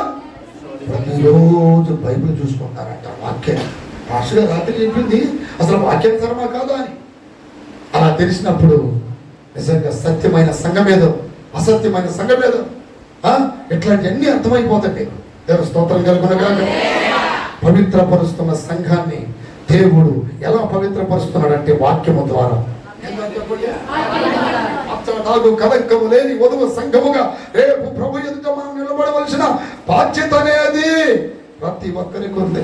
పాస్టర్ గారు ఎట పెంచాడు, పాస్టర్ గారు ఎట పెంచిందో అని ఏమన్నా అడిగినా మీరు ఎట పెరిగారని మిమ్మల్ని కూడా అడుగుతాడు దేవుడు. దేవుని స్తోత్రం. ఏమి వింటున్నారో, ఎలా వింటున్నారో మిమ్మల్ని గురించి మీరు జాగ్రత్త పడండి. వాక్యాలు ఉన్నాయి. దేవుని స్తోత్రం. శ్రద్ధగా వాక్యం వినాలి. వాక్యం వినటానికి వచ్చినప్పుడు కనీసం 5-10 నిమిషాల ముందు మోకాళ్ళ నుంచి అయ్యా సేవకుడు వస్తున్నాడు, ఆ మాటలు సూటిగా నా హృదయంలో నా మనసులో గుచ్చుకోవాలి. పౌలు వాక్యం చెప్పినప్పుడు అనేక మంది విన్నారు వెర్రిలా. కానీ అది క్రియ చేసింది ఎంతమందిలో? లూదియా ఒక్కదానిలోనే. చప్పట్లు కొట్టండి గట్టిగా. అనేక మంది విన్నారా లేదా? క్రియ చేసింది వాక్యం చెప్తుంది. ఆమె ఎట్లన్నదంటే ఆసక్తిగా వాక్యం వినుచుండేను. పౌలు చెప్తున్న మాటలు లక్ష్య పెట్టిందంట. వాక్యం మందు బలవంతులు కావాలంటే వాక్యం శ్రద్ధగా వినాలి, నేర్చుకోవాలి, ధ్యానించాలి, స్థిరపరచుకోవాలి. రెండు వాక్యంలో బలవంతులు అయి ఉండాలి. అలా చెప్పండి.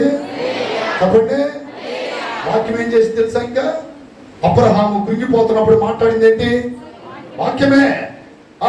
నేను గుంటలో పడినప్పుడు నన్ను లేపింది ఏంటిది? వాక్యమే. బాధలు ఆదరించేది ఏంటి? వాక్యమే. ఆత్మీయ త్రోవలకు వెలిగేంటి? వాక్యమే. హల్లెలూయా. జ్ఞానము లేని ఏ వ్యక్తినైనా సరే తెలివివంతులుగా జ్ఞానవంతులుగా మార్చేది ఏంటిది? వాక్యమే. ఇలాంటి వాక్యాలు మీరు వింటున్నప్పుడు తప్పుడు బోధలకు చోటు ఉంటుందా సంఘంలో? తప్పుడు బోధకు చోటు ఉంటుందా హృదయంలో? తప్పుడు బోధకు చోటు ఉంటుందా ఇళ్ళలో? ఎందుకంటే అమ్మో వారు బలవంతులు. దేంట్లో బలవంతులు? డబ్బులో బలవంతులండి, జ్ఞానంలో బలవంతులు. అయినా తీసి పక్కన పడేయండి. వాక్యంలో బలవంతులుగా ఉండాలి. మూడు విశ్వాసంలో బలవంతులమై ఉండాలి. చదువు పైకి గట్టిగా. దేంట్లో? అబ్రహాముకు దేవుడు వాగ్దానం చేశాడు. ఏమని వాగ్దానం చేశాడు? నీకు సంతానం ఇస్తారని. షార్ట్ కట్ లో చెప్తున్నా. ఏమిస్తారా అన్నాడు? ఏ వయసులో చెప్పాడు? ఎవరైనా చెప్పగలరా? ఏ వయసులో చెప్పాడు? 75. Right answer. హల్లెలూయా. 75 సంవత్సరాల వయసులో అబ్రహాముకి వాగ్దానం చేశాడు దేవుడు. 76వ సంవత్సరంలో కార్యం చేశాడా? 76లో, 77లో, 78, 79, 80, 90, 95, 97 చేశాడా? 100 సంవత్సరాలు చేశాడు. ఎందుకని చెప్పండి? దేవుడు అబ్రహామును పిలిచినప్పుడు నీ స్వదేశాన్ని, బంధువులని, తండ్రి ఇంటిని విడిచిపెట్టి నేను చూపించే దేశానికి వెళ్ళమన్నాడు. తన తండ్రి అయిన తెరాహు చనిపోయేంత వరకు హారాల్లో ఉన్నాడు. హారాలు ఎంతకాలం ఉన్నాడు తెలుసా? 12.5 సంవత్సరాలు. అతనికి బుద్ధి చెప్పడానికి దేవుడు 12.5 సంవత్సరాలు అతను లేట్ చేస్తే అతనికి బుద్ధి చెప్పడానికి ఇంకో 12.5 లేట్ చేశాడు. అప్పుడు ఎన్ని సంవత్సరాలు అయినాయి? 25 ఏళ్ళు. హల్లెలూయా.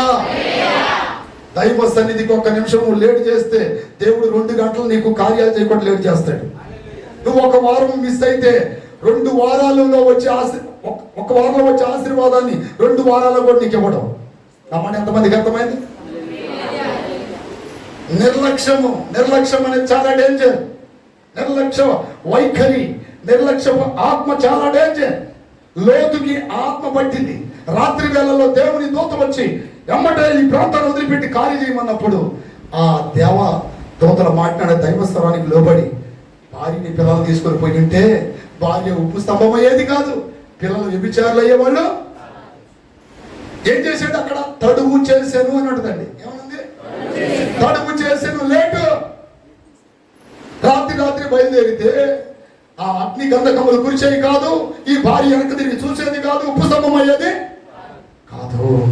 తడువు తడువు తడువు అంత తెల్లారిన తర్వాత ఇక్కడ జరిగిన విషయం ఏంటంటే భార్యని అడిగాడు, నా భార్య నో అన్నది, పిల్లల్ని అడిగాడు, వాళ్ళు నో అన్నారు.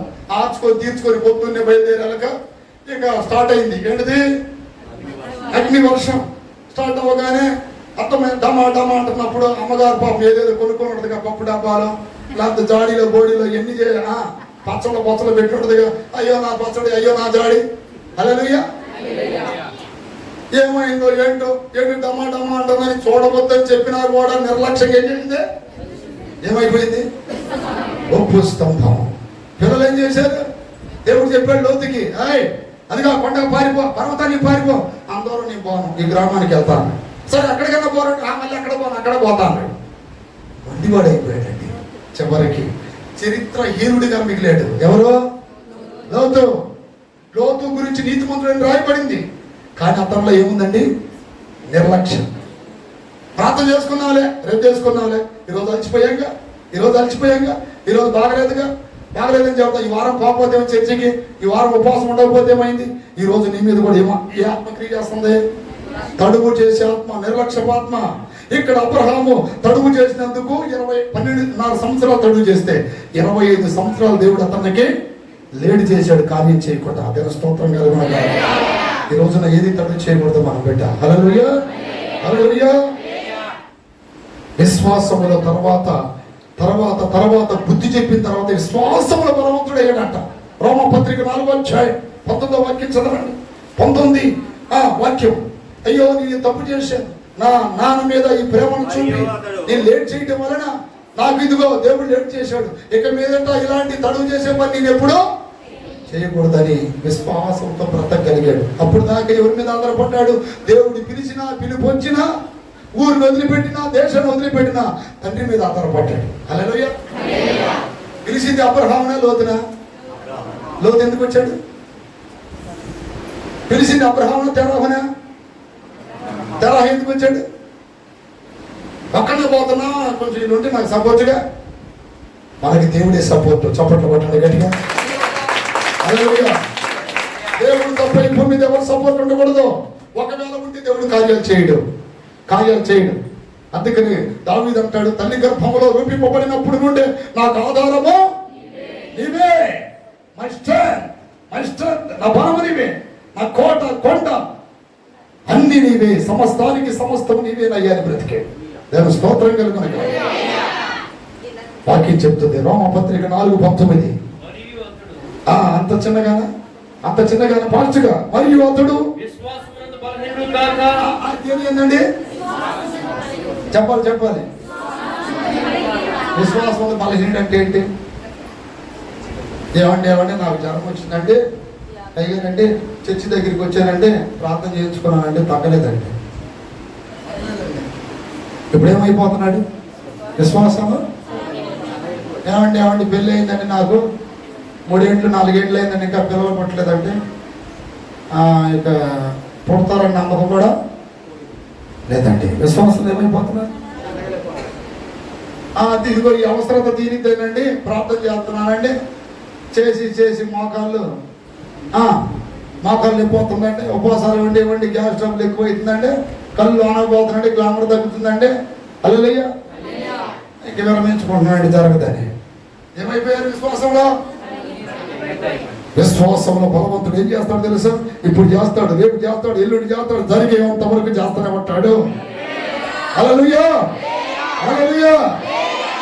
పట్టు విడవని విక్రమార్కుల్లాగా రాత్రంతా యాకోబు ఎప్పోకు రేవు దగ్గర ఆయన పాదాలు పట్టుకొని నన్ను ఆశీర్వాదించితేనే తప్ప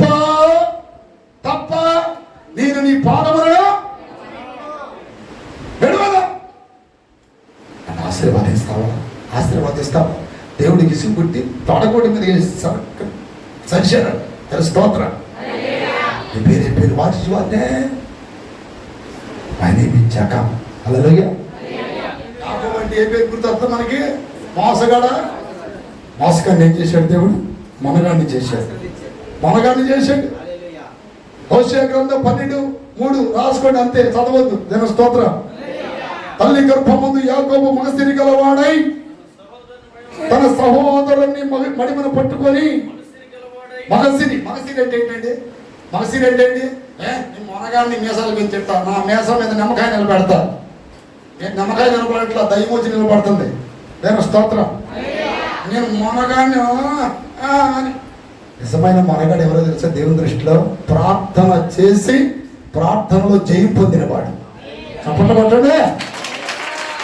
ప్రార్థన చేసి ప్రార్థనలో జయం పొందాను. నేను సాధించుకున్నానంటే, నేను సాధించుకున్నాను, ప్రార్థన చేశాను, సాధించుకున్నానంటే.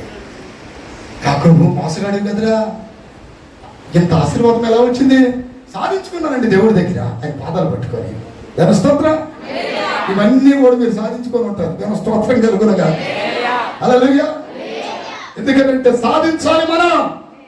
దేవుడి దగ్గర మోకాలు వచ్చి ప్రార్థన చేసి ఏడ్చి ఇవన్నీ చేస్తున్నప్పుడు ఎక్కడ ఉంటాం, ఎక్కడ వెళ్తాం ఎవరు చూడరు. కార్యం జరిగినప్పుడు అందరి కళ కనపడింది. దాని స్తోత్రం కలుగునగా. కన్నీటితో విత్తువాడు సంతోష గానములతో పంట కోస్తాడు.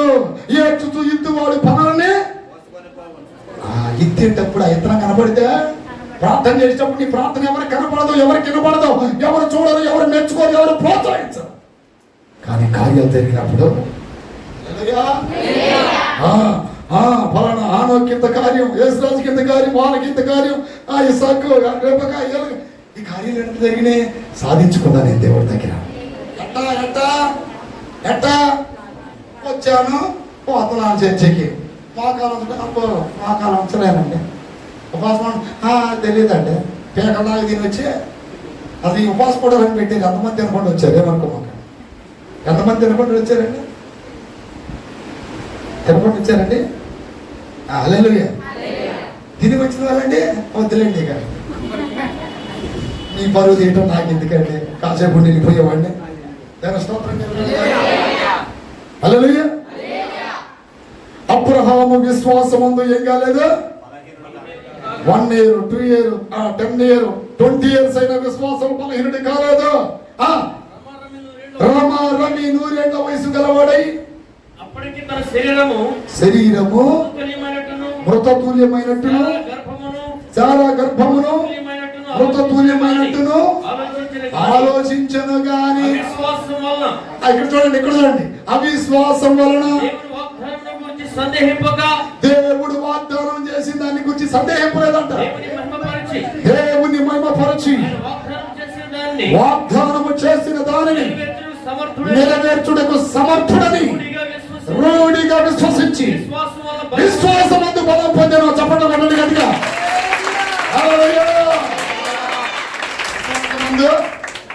ప్రియ సహోదరుడ, సహోదరి, ఇప్పుడు దాకా అనేక అంశాల కొరకు ప్రార్థన చేశావు, జరగలేదని నిరుత్సాహపడుతున్నావు, బాధపడుతున్నావు, వేదన చెందుతున్నావు, ఆశలు నిరాశలు అయిపోతున్నాయి. నేను అంటున్నాను ఈ రోజు నీకుతో ఏమన్నా తెలుసా? పట్టు విడవకుండా మళ్ళీ ప్రయత్నించు. పట్టు విడవకుండా ప్రార్థన చేయి. ఎప్పుడు దాకా? సాధించేంత వరకు. కొత్త చప్పట్లు గట్టిగా. ఎప్పుడు దాకా? ఎబ్బోకు రేవు దగ్గర భార్యలను పంపించాడు, పిల్లలను పంపించాడు, దాసులను, అలాగే పశు సంపద మొత్తాన్ని పంపించాడు. ఏకాంత కూర్చున్నాడు. అయ్యా ఆశీర్వాదిస్తే తప్ప. ఆ రోజు దేవుడు పెట్టిన పేరండి ఇశ్రాయేలు అనే పేరు. ఎవరు పెట్టిన పేరు అది? ఎవరు పెట్టిన పేరు? యాకోబా? నువ్వు యాకోబా? ఎవరండి? ఇశ్రాయేల్. ఆ పేరు అప్పుడు మోగిందా? ఇప్పుడు కూడా మోగుతూనే ఉంది. ఒక చిన్న దేశమైన ఇజ్రాయేల్ దేశాన్ని వణికించగలిగిన దమ్ము, ధైర్యం, గట్స్ ఎవరికనున్నాయా ప్రపంచంలో? In the world, one and only country in the world, ఒకే ఒక్క దేశం ఏది? ఇజ్రాయేల్. ఎవరు పెట్టిన పేరు ఇది? దేవుడి పెట్టిన పేరుని పొందగలిగిన వాడు, పడగొట్టగలిగిన వాడు, తుడిచి వేయగలిగిన వాడు ఎవడన్నా ఉన్నాడా? అర్థమైందా? ఈ మధ్య కొంతమంది ఆ ముస్లిం కంట్రీస్ కొన్ని ఉన్నాయండి. కొంతమంది ఆ స్టేట్లు అంటారు చూసారా, వాళ్ళు వేసుకునే అంగీలు దాదాపు 4 గంటలకి 4 సొక్కాలు అయితే. దాని స్తోత్రం. అప్పుడు తిడిచేస్తాం, పీకేస్తాం, లేపేస్తాం అంటున్నారు. లేపేస్తున్నారు, వీళ్ళు లేపేస్తున్నారు వాళ్ళని. దాని స్తోత్రం. పీకేస్తాం, లేపేస్తాం అంటున్నారు. ప్రపంచంలో నా ప్రియజం పెట్టారు only one and only country in the world. ఒక్కటే ఏంటిది?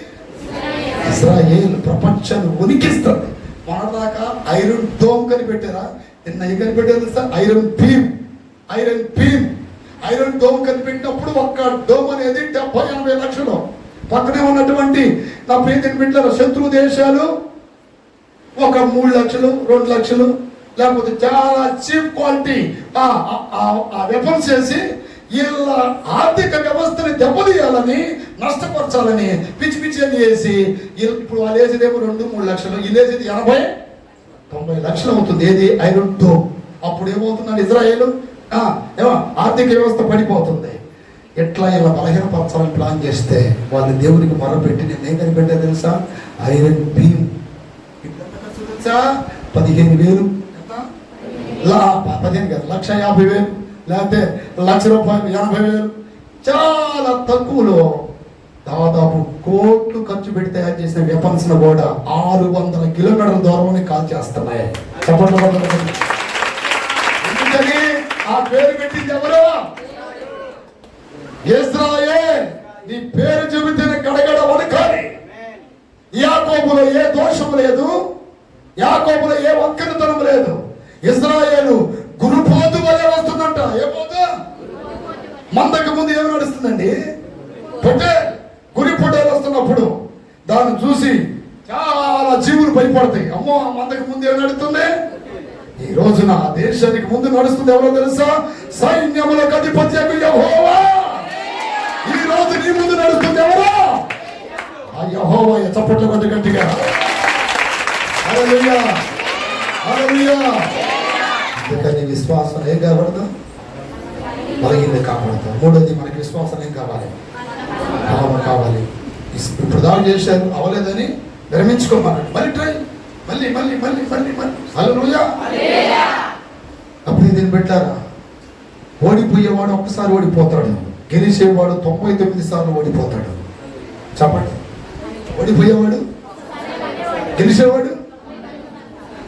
అర్థం కాలేదు కదా? ఓడిపోయేవాడు, గెలిచేవాడు అంటే 99 సార్లు ఏం చేస్తాడు? ప్రయత్నం చేస్తూనే ఉంటాడు. మళ్ళీ. అలాగే విశ్వాసంలో ఓడిపోకూడదు మనం. ఆమేన్. సాధించాను నేను. ఆమేన్. నేనేం చేశాను? చెప్పుకోవాలి ఘనమైన సాక్ష్యాలు. విశ్వాసంలో 3 బలవంతులమై ఉండాలి. 4 ఆత్మల బలవంతులమై ఉండాలి. ఏంటో చెప్పండి. విసిపడుతుందా? ఆపేమంటారా? చంద్రబాబు ఎందుకంటే చెప్పండి. 4వది ఏంటండి? ఆత్మల బలం. ఇది చాలా ప్రాముఖ్యమైందండి.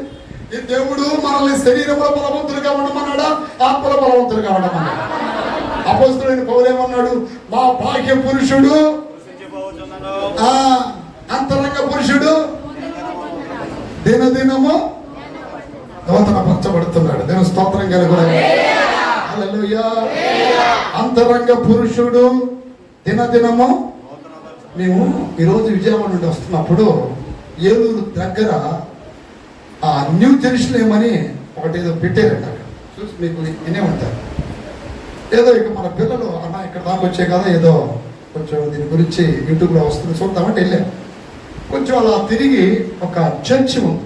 ఆ చర్చిలో కూర్చుని అక్కడ అసలు అది కట్టడానికి గల కారణం, తర్వాత అదంతా అలా ఏర్పాటు చేయడానికి గల కారణం, ఆ ప్రాంతానికి, ఆ ఏలూరు ప్రాంతానికి సువార్త తెచ్చిన ఒక ఫాదర్ గురించి మాట్లాడుతూ అవేం చెప్పిందంటే, ఆయన 1925లో చనిపోయాడు. ఎప్పుడు చెప్పండి? 25లో ఆయన భూస్థాపన చేశాడు. 25 7 శస్త్రంతో ప్రారంభమైన సేవ ఈ రోజున అనేక మంది ఇక్కడ రక్షించబడ్డారు అని చెప్పింది. ఓకే. అయితే ఆమె చెప్పిన ఒక అమూల్యమైన విషయం ఏంటంటే, 25లో ఆయన భూస్థాపన చేస్తే ఇదెంత 2025. దేని స్తోత్రం. 25 ఆయన ఎముకలలో ఏది కూడా తుప్పుపట్టలేదంట. పక్కన ఆ సమాధుల తోటలో ఎంతో మంది ఆ శరీరాలు తీస్తే తుప్పుపట్టిపోయి, అంటే మట్టిలో కలిసిపోయింది. ఎక్కడో సార్ డ్యామేజ్. ఆయన యొక్క అస్థి పంజరానికి ఏ డ్యామేజ్ కలగకపోతే ఆ అస్థి పంజరాన్ని ఉన్నట్టుగా తీసుకొచ్చి ఆ చర్చిలో సమాధి చేశామండి అని ఏదో విషయాలు చెప్పింది. ఇక్కడ నేను దాన్ని ప్రోత్సహించట్లా.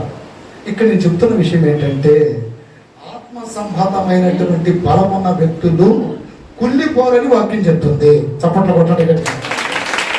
హల్లెలూయా. ఆత్మ సంబంధమని ఈ శరీర సంబంధమైన శరీరం కుళ్ళిపోద్ది, కానీ అక్కడ ఎముకలు కుళ్ళిపోలేదంట. నేను అంటున్నాను, ఆత్మ సంబంధమైన పరిశుద్ధుడు కుళ్ళు పట్టడు. కుళ్ళు పట్టడు. ఈరోజు నా ప్రియమైన బిడ్డలారా, శరీరాన్ని బలపరుచుకుంటున్నారు, ఆత్మను బలపరుచుకోవాలిగా. ఈ ఆత్మ బలం ఎలా వస్తుంది? ఎలా వస్తుంది? సీక్రెట్ ఎంతమంది కావాలనుకుంటున్నారు? చేతులు ఎత్తండి, 2 చేతులు ఎత్తి చెప్పండి, గట్టిగా చెప్పండి, ఉత్సాహంగా చెప్పండి, చేతులు చెప్పండి. ఏ బలం కావాలి ఇప్పుడు? ఏ బలం కావాలి? శరీర బలం కోసం గుడ్లు వాడుతున్నాను, హార్లిక్స్ తింటున్నాను, బూస్ట్ తింటున్నాను, ఇక ఏం తింటున్నాను? భర్త భార్య మైండ్ తింటున్నాడు, అలాగే భార్య బలపడాలని శరీరంగా భర్త పై మైండ్ తింటుంది. అన్ని తినుడే, ఏమో స్తోత్రం. కానీ ఆత్మ బలపడటానికి ఏం చేయాలి? మనము ఏం చేయాలి? లోకాల సువార్త 4వ అధ్యాయము 1, 2, 3 వాక్యాల్లో యేసయ్య 40 దినాలు ఏమన్నాడు? అన్నాడు కదా. ఓకే, చదవద్దునా. కానీ ఉపవాసం సంగతి మనకు తెలుసుగా, 40 రోజులు. ఎన్ని రోజులు ఎందుకున్నాడు? లోకాన్ని, పాపాన్ని, సాతానుని జయించడానికి. ఓకే, ఇప్పుడు ఈ ఉపవాసం వల్ల ఆయనకి ఏమొచ్చింది? 12, 13, 14 వాక్యాలు చదవండి. ఆ ఉపవాసం వల్ల ఏమొచ్చింది? ఎన్నో వాక్యం ఒక్క మాట చెప్పండి. 14 చదువునా? 14. అప్పుడు యేసు 4:14 లోకాసు వార్త, గాస్పెల్ ఆఫ్ లూక్ చాప్టర్ 4:14. అప్పుడు యేసు, ఇక్కడ చూడండి, ఆత్మ బలం ఎట్టొచ్చింది యేసయ్యకి? అప్పుడు యేసు ఆత్మ బలముతో, ఆత్మ బలం ఎలా వచ్చింది? 40 రోజులు ఉపవాసం ఉండటం వల్ల. దాని స్తోత్రం చెప్పాలి గట్టిగా. 7 రోజులు ఉపవాస ప్రార్థన పెట్టాను. నాకు నిజంగా ఉపవాస ప్రార్థన అంటే చాలా ఇష్టం, చాలా ఇష్టం. కానీ శరీర సంబంధులకి ఉపవాస ప్రార్థన ఇష్టపడదా? చెప్పండి. ఆత్మ బలం ఎలా వస్తుంది నీకు? దైవికంగా గురిపోబడాలిగా. కడబోర శబ్దము వినబడినప్పుడు కన్ను మూసి ఎత్తబడాలా లేదా? ఆత్మ బలం ఎలా వస్తుంది నీకు? అంత పెద్ద విమానం ఎలా పైకి ఎగురుతుంది నాకు అర్థం కాదు. దాంట్లో ప్రయాణం చేసిన తర్వాత నాకు అర్థమైంది. దేవుని స్తోత్రం. ఎన్ని ఇంజిన్లు కావాలి, ఎంత కెపాసిటీ కావాలి, ఎంత పవర్ ఉండాలండి దానికి, ఆ విమానం లేవడానికి. రేపు నువ్వు లేకపోవడానికి నీ ఇంజిన్కి ఎంత పవర్ ఉండాలి? ఎంత పవర్ ఉండాలి? అదే నా రిపేర్ అయితే గాలి నిలబడితే, ఈరోజు నువ్వు ఏదైనా ఆత్మ సంబంధంగా రిపేర్ అయితే నువ్వు సంఘంలో నిలబడతావా? నా సంఘం వద్దు, ఏమొద్దు, లోపల కలిసిపోతాం. మళ్ళీ పాత సినిమాలు, పాత మందు, పాత చెప్పకూడదు కొన్ని పాత పాపాలు వేపించారు, అన్నింటిలో పడిపోతాం. ఏంటంటే పాస్టర్ గారి మీద, పాస్టర్ మీద, వాళ్ళ మీద 100 నిందలు. మళ్ళీ పాస్టర్ గారు నన్ను అట్టన్నాడు, పాస్టర్ ఎట్టాంది, పిల్లలు అట్టన్నారు, వాళ్ళు ఎట్టన్నారు, సంఘం వాళ్ళు ఎట్టాలు, వాళ్ళు మంచోళ్ళు కాదు, వీళ్ళు మంచోళ్ళు కాదు, నువ్వేదో పెద్ద మంచోడు వేరేట్టు. దేవుని స్తోత్రం కలుగుతుందా? సంఘానికి వచ్చింది మన తప్పులు సరి చేసుకోవడానికి, ఎవరినో తప్పులు పట్టడానికి కాదు. నా మాట ఎంతమందికి అర్థమైంది? వచ్చింది ఎందుకు? ఒక పిల్లడు అంటున్నాడంట, నాన్న మా చర్చికి రా నాన్న. నేను ఏమైందిరా? మన సంఘములో అబ్రహం సరిలేడు, ఇస్సాకు సరిలేడు, శారమ్మ సరిలేదు, రాహిలమ్మ సరిలేదు. అబ్బో నేను రాను మన సంఘానికి. ఎక్కడ పోతావు? ఎక్కడ టౌన్ చర్చికి పోయి చక్కగా కూర్చొని వస్తానన్న. ఎందుకు రానన్న వాటికి లోపాలని చెప్పాడట. బాబు ఒక్క ఆదివారం రా, తర్వాత నీకు ఇష్టమైతే వద్దు కానీ అది మాయ. ఎందుకు నాన్న అంటే, ఒక్కసారి రా నాన్న. దేవ స్తోత్రం కలుగుతుంది. పిల్లడికి చెప్పాడంట, ప్రవృత్తి స్టార్టింగ్లో అంటే మెయిన్ గుమ్మం దగ్గర నీకు వెలిగించేస్తాను. దేవ స్తోత్రం. ఏంటిది? ఎన్ని లైన్లుగా ఇక్కడ కూర్చున్నారు విశ్వాసం, అన్ని లైన్లు నువ్వు తిరిగి లైన్ తిరిగి ఆ క్రొవ్వొత్తిని బలిపీఠం మీద తీసుకెళ్ళి ఆరిపోకుండా అక్కడ దాన్ని పెట్టున్నానా? ఇది ఒక్కడు చేసి నువ్వు రేపు ఆరు చచ్చిపోను. రేపు స్తోత్రం. అది పెద్ద పని అంటే ఆరిపోకూడదు నాన్న అన్నాడంట. ఏం కాకూడదు? వచ్చాడు. ఆ ఎంట్రన్స్లో తండ్రి కొవ్వొత్తినిచ్చాడు. కొవ్వొత్తి అని తెలుసు కదా, క్యాండిల్ వెలిగించాడు. జాగ్రత్త నాన్న, లైన్ లైన్ లైన్ లైన్ జాగ్రత్తగా తిరిగి తిరిగి చివరికి ఎక్కడ తీసుకొచ్చాడు దాన్ని? బలిపీఠం దగ్గర తీసుకొచ్చి, నాన్న ఆరిపోలేదు నాన్న అన్నాడు. ఎందుకు ఆరిపోలేదు నాన్న అన్నాడు. దాని స్తోత్రం. ఎందుకు ఆరిపోలేదు? ఎందుకు ఆరిపోలేదంటే నేను ఆ వెలుగుకి వెళ్ళి చూసుకుంటూ జాగ్రత్తగా కాపాడుకుంటూ ఇక్కడికి వచ్చాను. నువ్వు అది తీసుకొస్తున్నప్పుడు, దాన్ని కాపాడుతున్నప్పుడు, కాపాడుకుంటున్నప్పుడు ఎవరన్నా చూసావా నాన్న? లైన్లలో ఎవరన్నా ఏదైనా చేసేది చూసావా? ఎవరేం చేస్తున్నారు చూడండి, నేను దీనే చూసుకుంటా వచ్చాను. నాన్న సంఖ్యలో మనం అందరిని చూడటానికి అది వస్తుంది. దేవుడు వెలిగించిన ఈ ఆత్మను చూసుకోవడానికే. అప్పుడు నువ్వు ఎవరిలో లోపాలు ఎత్తలేవు, ఎవరిలో తప్పు ఉంది అక్కడ లోట సోట అని చెప్పలేదు. ఎందుకంటే నరుని ఆత్మ యెహోవా పెట్టినా ఆ దీపాన్ని చూసుకుంటూ వచ్చావు కాబట్టి గమ్యానికి. ఈ రోజు నా సంఘములో వాళ్ళని ఏమని చూసుకుంటుంటే అర్థమైందా? నీలో ద్వేషం, అసూయ, కక్షలు, ఇంకా వేరే వేరే విమర్శలు చేసే స్వభావం వస్తుంది, కానీ నువ్వు మాత్రం సంపూర్ణంగా పరిశుద్ధుడివి కాలేవు. మనము రెండే చూసుకోవాలి. ఒకటి మనల్ని, రెండోది విశ్వాసమునికి కర్త దాన్ని కొనసాగించు. యేసు వైపు చూ చెప్పండి. ఎవరి వైపు అండి? యేసు వైపు చూడగా ఆయనను వేడగా, యేసు వైపు చూడగా ఆయనను వేడగా, పరో సైన్యము ఆగినది, ఎర్ర సముద్రం ఎలైనది, పరో సైన్యము ఆగినది, ఎర్ర సముద్రం ఆయనది.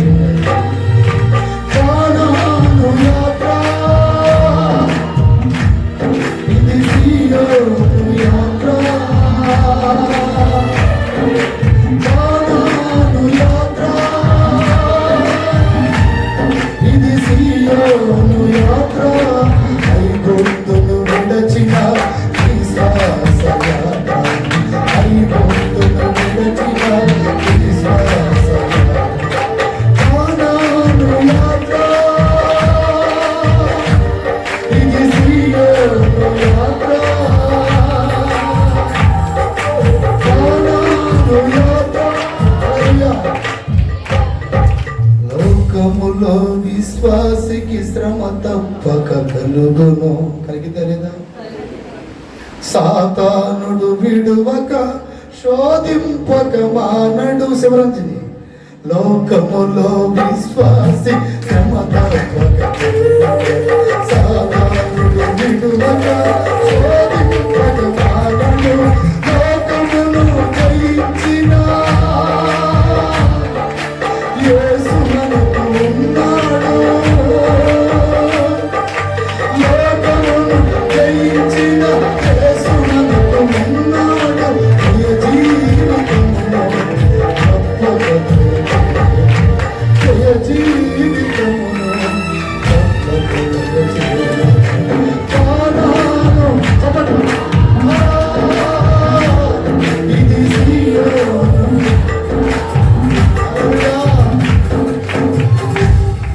ఆత్మలో బలపడాలి. ఎన్ని శ్రమలు వచ్చినా, శోధం వచ్చినా, బాధలు వచ్చినా, కష్టాలు వచ్చినా, కన్నీళ్ళు వచ్చినా, ఆత్మ ఎక్కడ బలహీన పడిపోకుండా యేసు వైపు చూస్తూ ఈ కలిగిన గొప్ప రక్షణ, ఈ కలిగిన గొప్ప భారాన్ని, బాధ్యతను, గొప్ప పరిచర్యని, గొప్ప సంఘాన్ని, గొప్ప సేవకులను, గొప్ప కుటుంబాన్ని, గొప్ప పిల్లలని, భర్తని, భార్యని విడవక ఎవరి వైపు చూస్తూ? లోకం వైపు అటు చూడకూడదు. అటు చూస్తే ఏమైంది?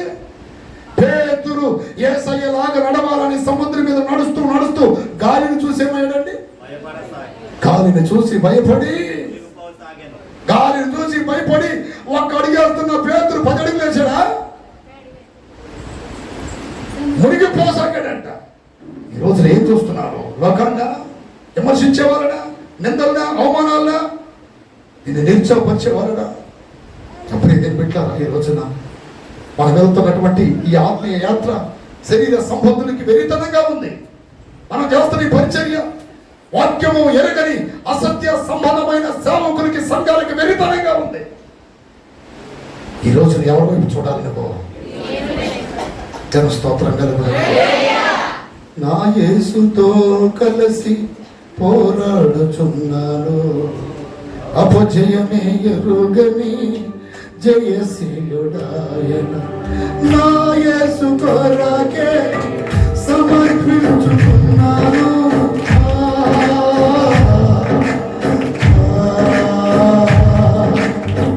నా యేసు కొరకే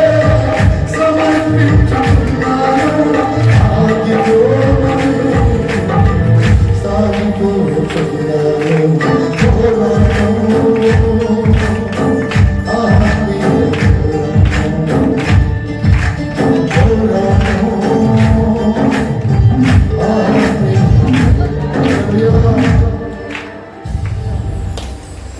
దేవుడికి మన చేతులు పెట్టి విలువైన రక్షణ. నేను స్తోత్రం.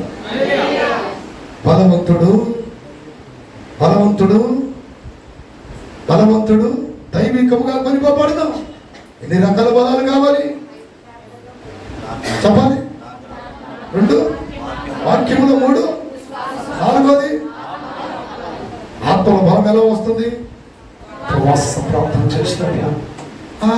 ఆ సంఘంలో ఉపవాసాలు ఏమంటారంటే, ఒక ఆవిడ ధైర్యం పెట్టింది ఒక మీటింగ్లో.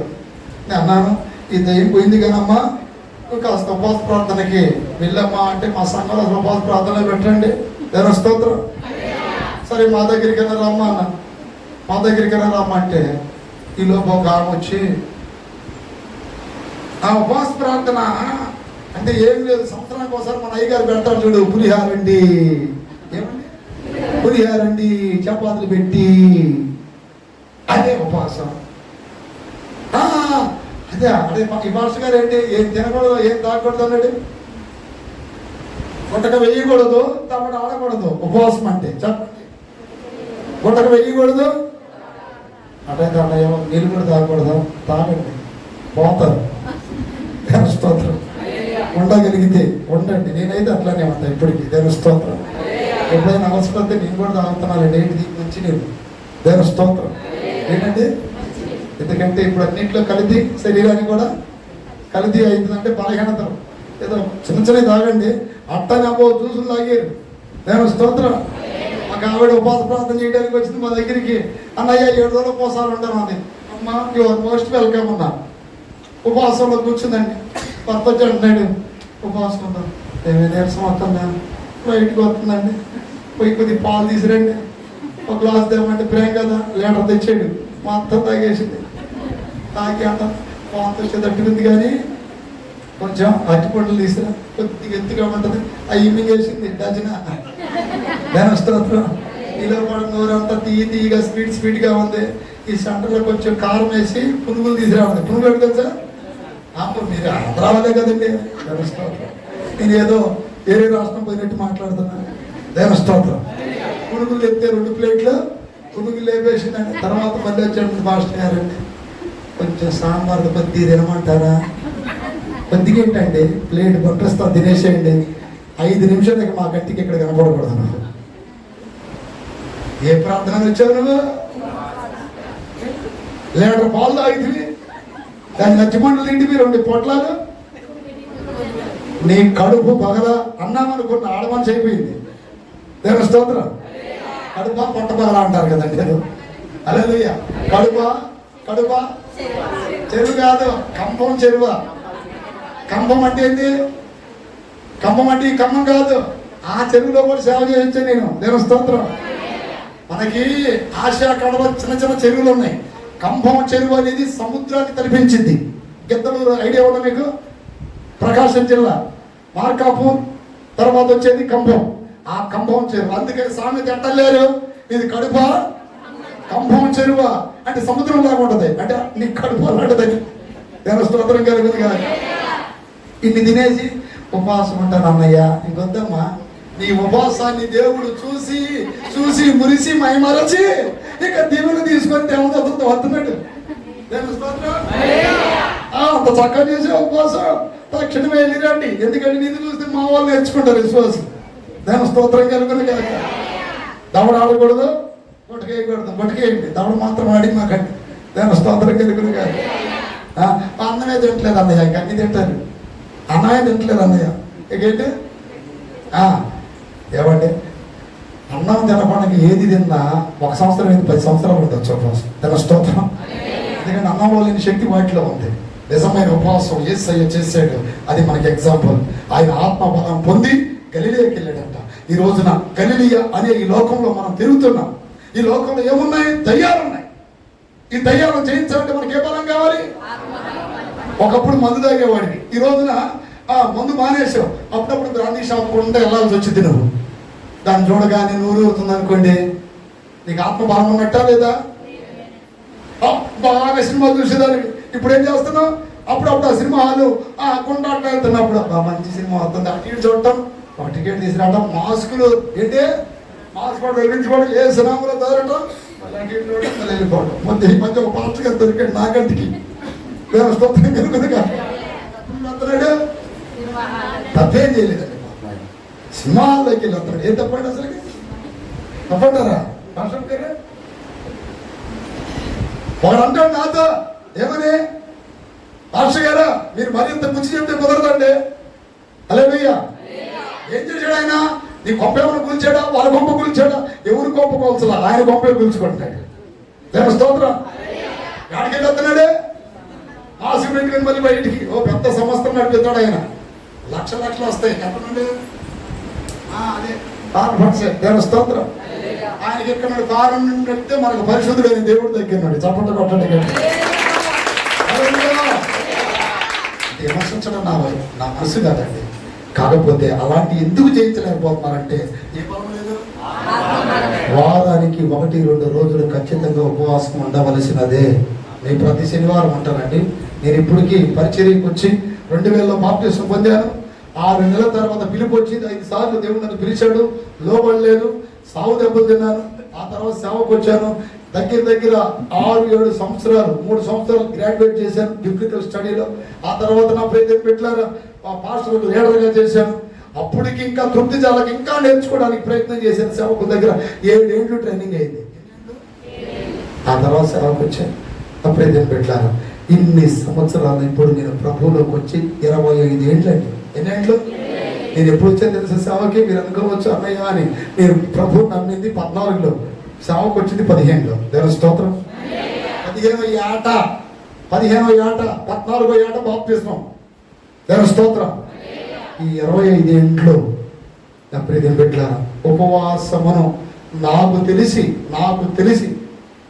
ఎప్పుడైనా ఇక నాకు పరిస్థితి మరీ బలహీనంగా ఉండి ఎప్పుడన్నా నేను జర్నీలు చేసినప్పుడు అది నాకు తెలిసి 1-2 సార్లు అంతే నేను ఉపవాసం మానుకుంది.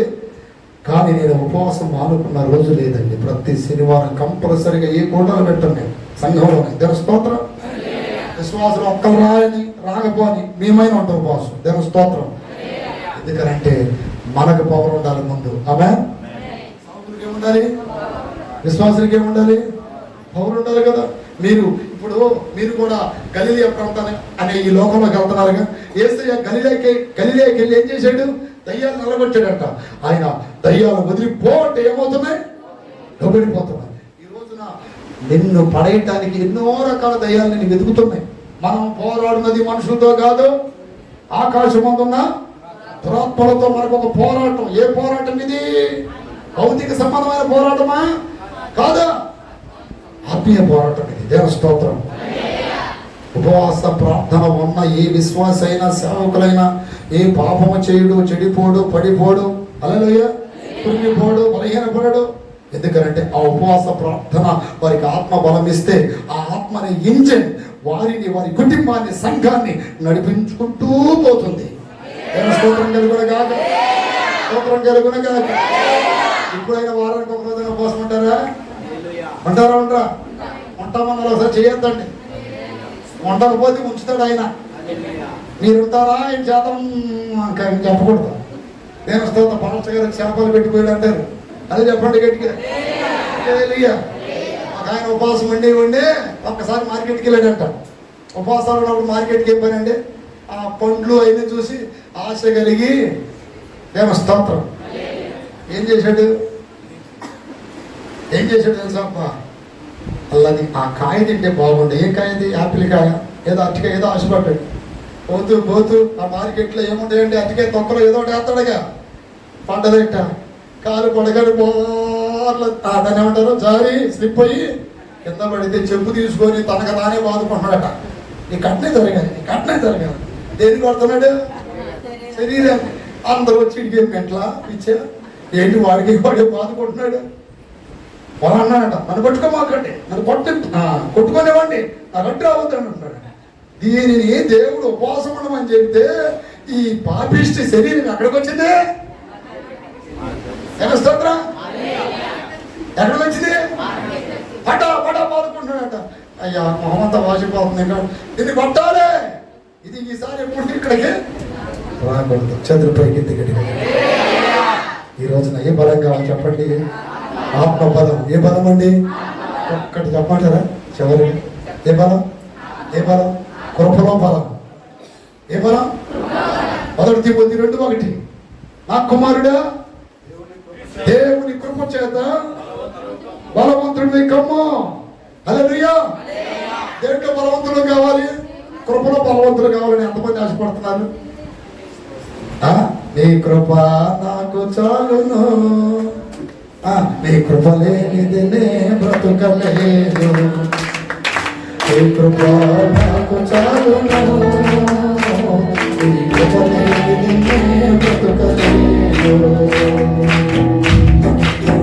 హల్లెలూయా. ఆరాధన. ఎందుకంటే దేవుడు నాకు పాటలు రాసే వరం ఇచ్చాడు. దేవుని స్తోత్రం. మాకు కొన్ని కృపను గురించి ఈ పాటలు నేర్పించింది. అంతకుముందు నేను పాడే నా పాటలో, కానీ ఈ పాటలు నేర్పించాలి. ఈ పాటలు మర్చిపోయాను. దేవుని స్తోత్రం కలుగునుగా. హల్లెలూయా. కృపా నీ కృపా ఆ కృపలో ఐశ్వర్యవంతుడా, కృపా సత్య సంపూర్ణుడా. కృపలో ఐశ్వర్యవంతుడా, కృపా సత్య సంపూర్ణుడా, కృపలో పరిపూర్ణుడా, కృపగల నా ప్రభువా, కృపలో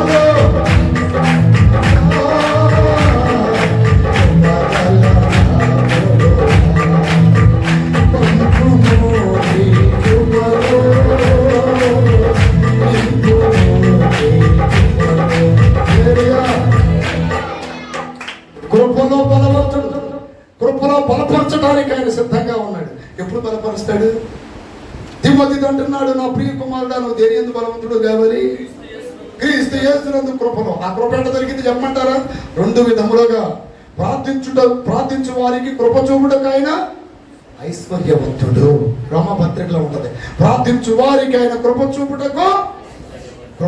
ప్రార్థన చేసే వారికి ఎక్కువ కృప దొరికిందట. ఎక్కువ మందికి ప్రార్థన చేయాలి దేవుని బిడ్డలు. రెండోది, ఆయన అహంకారుని ఎదిరించి దీనులకు కృపను అనుగ్రహిస్తున్నాడు. కృప కలుగును గాక. చెప్పండి ఆ మాట. కృప కలుగును గాక. కృప నాకు కలుగును గాక. కృప నా కుటుంబానికి కలుగును గాక. కృప నా సంఘానికి కలుగును గాక. కృప నా సేవకునికి కలుగును గాక. కృపలో వర్ధిల్లాలి, కృపలో విస్తరించాలి, కృపలో కొనసాగాలి, కృపలో సాగిపోతూ ఉండాలి.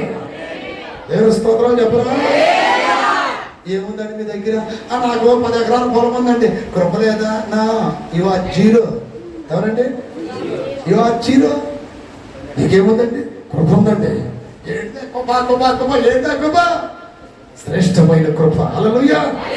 ఆకాశము కన్నా నీ కృప ఎంతో ఉన్నతము,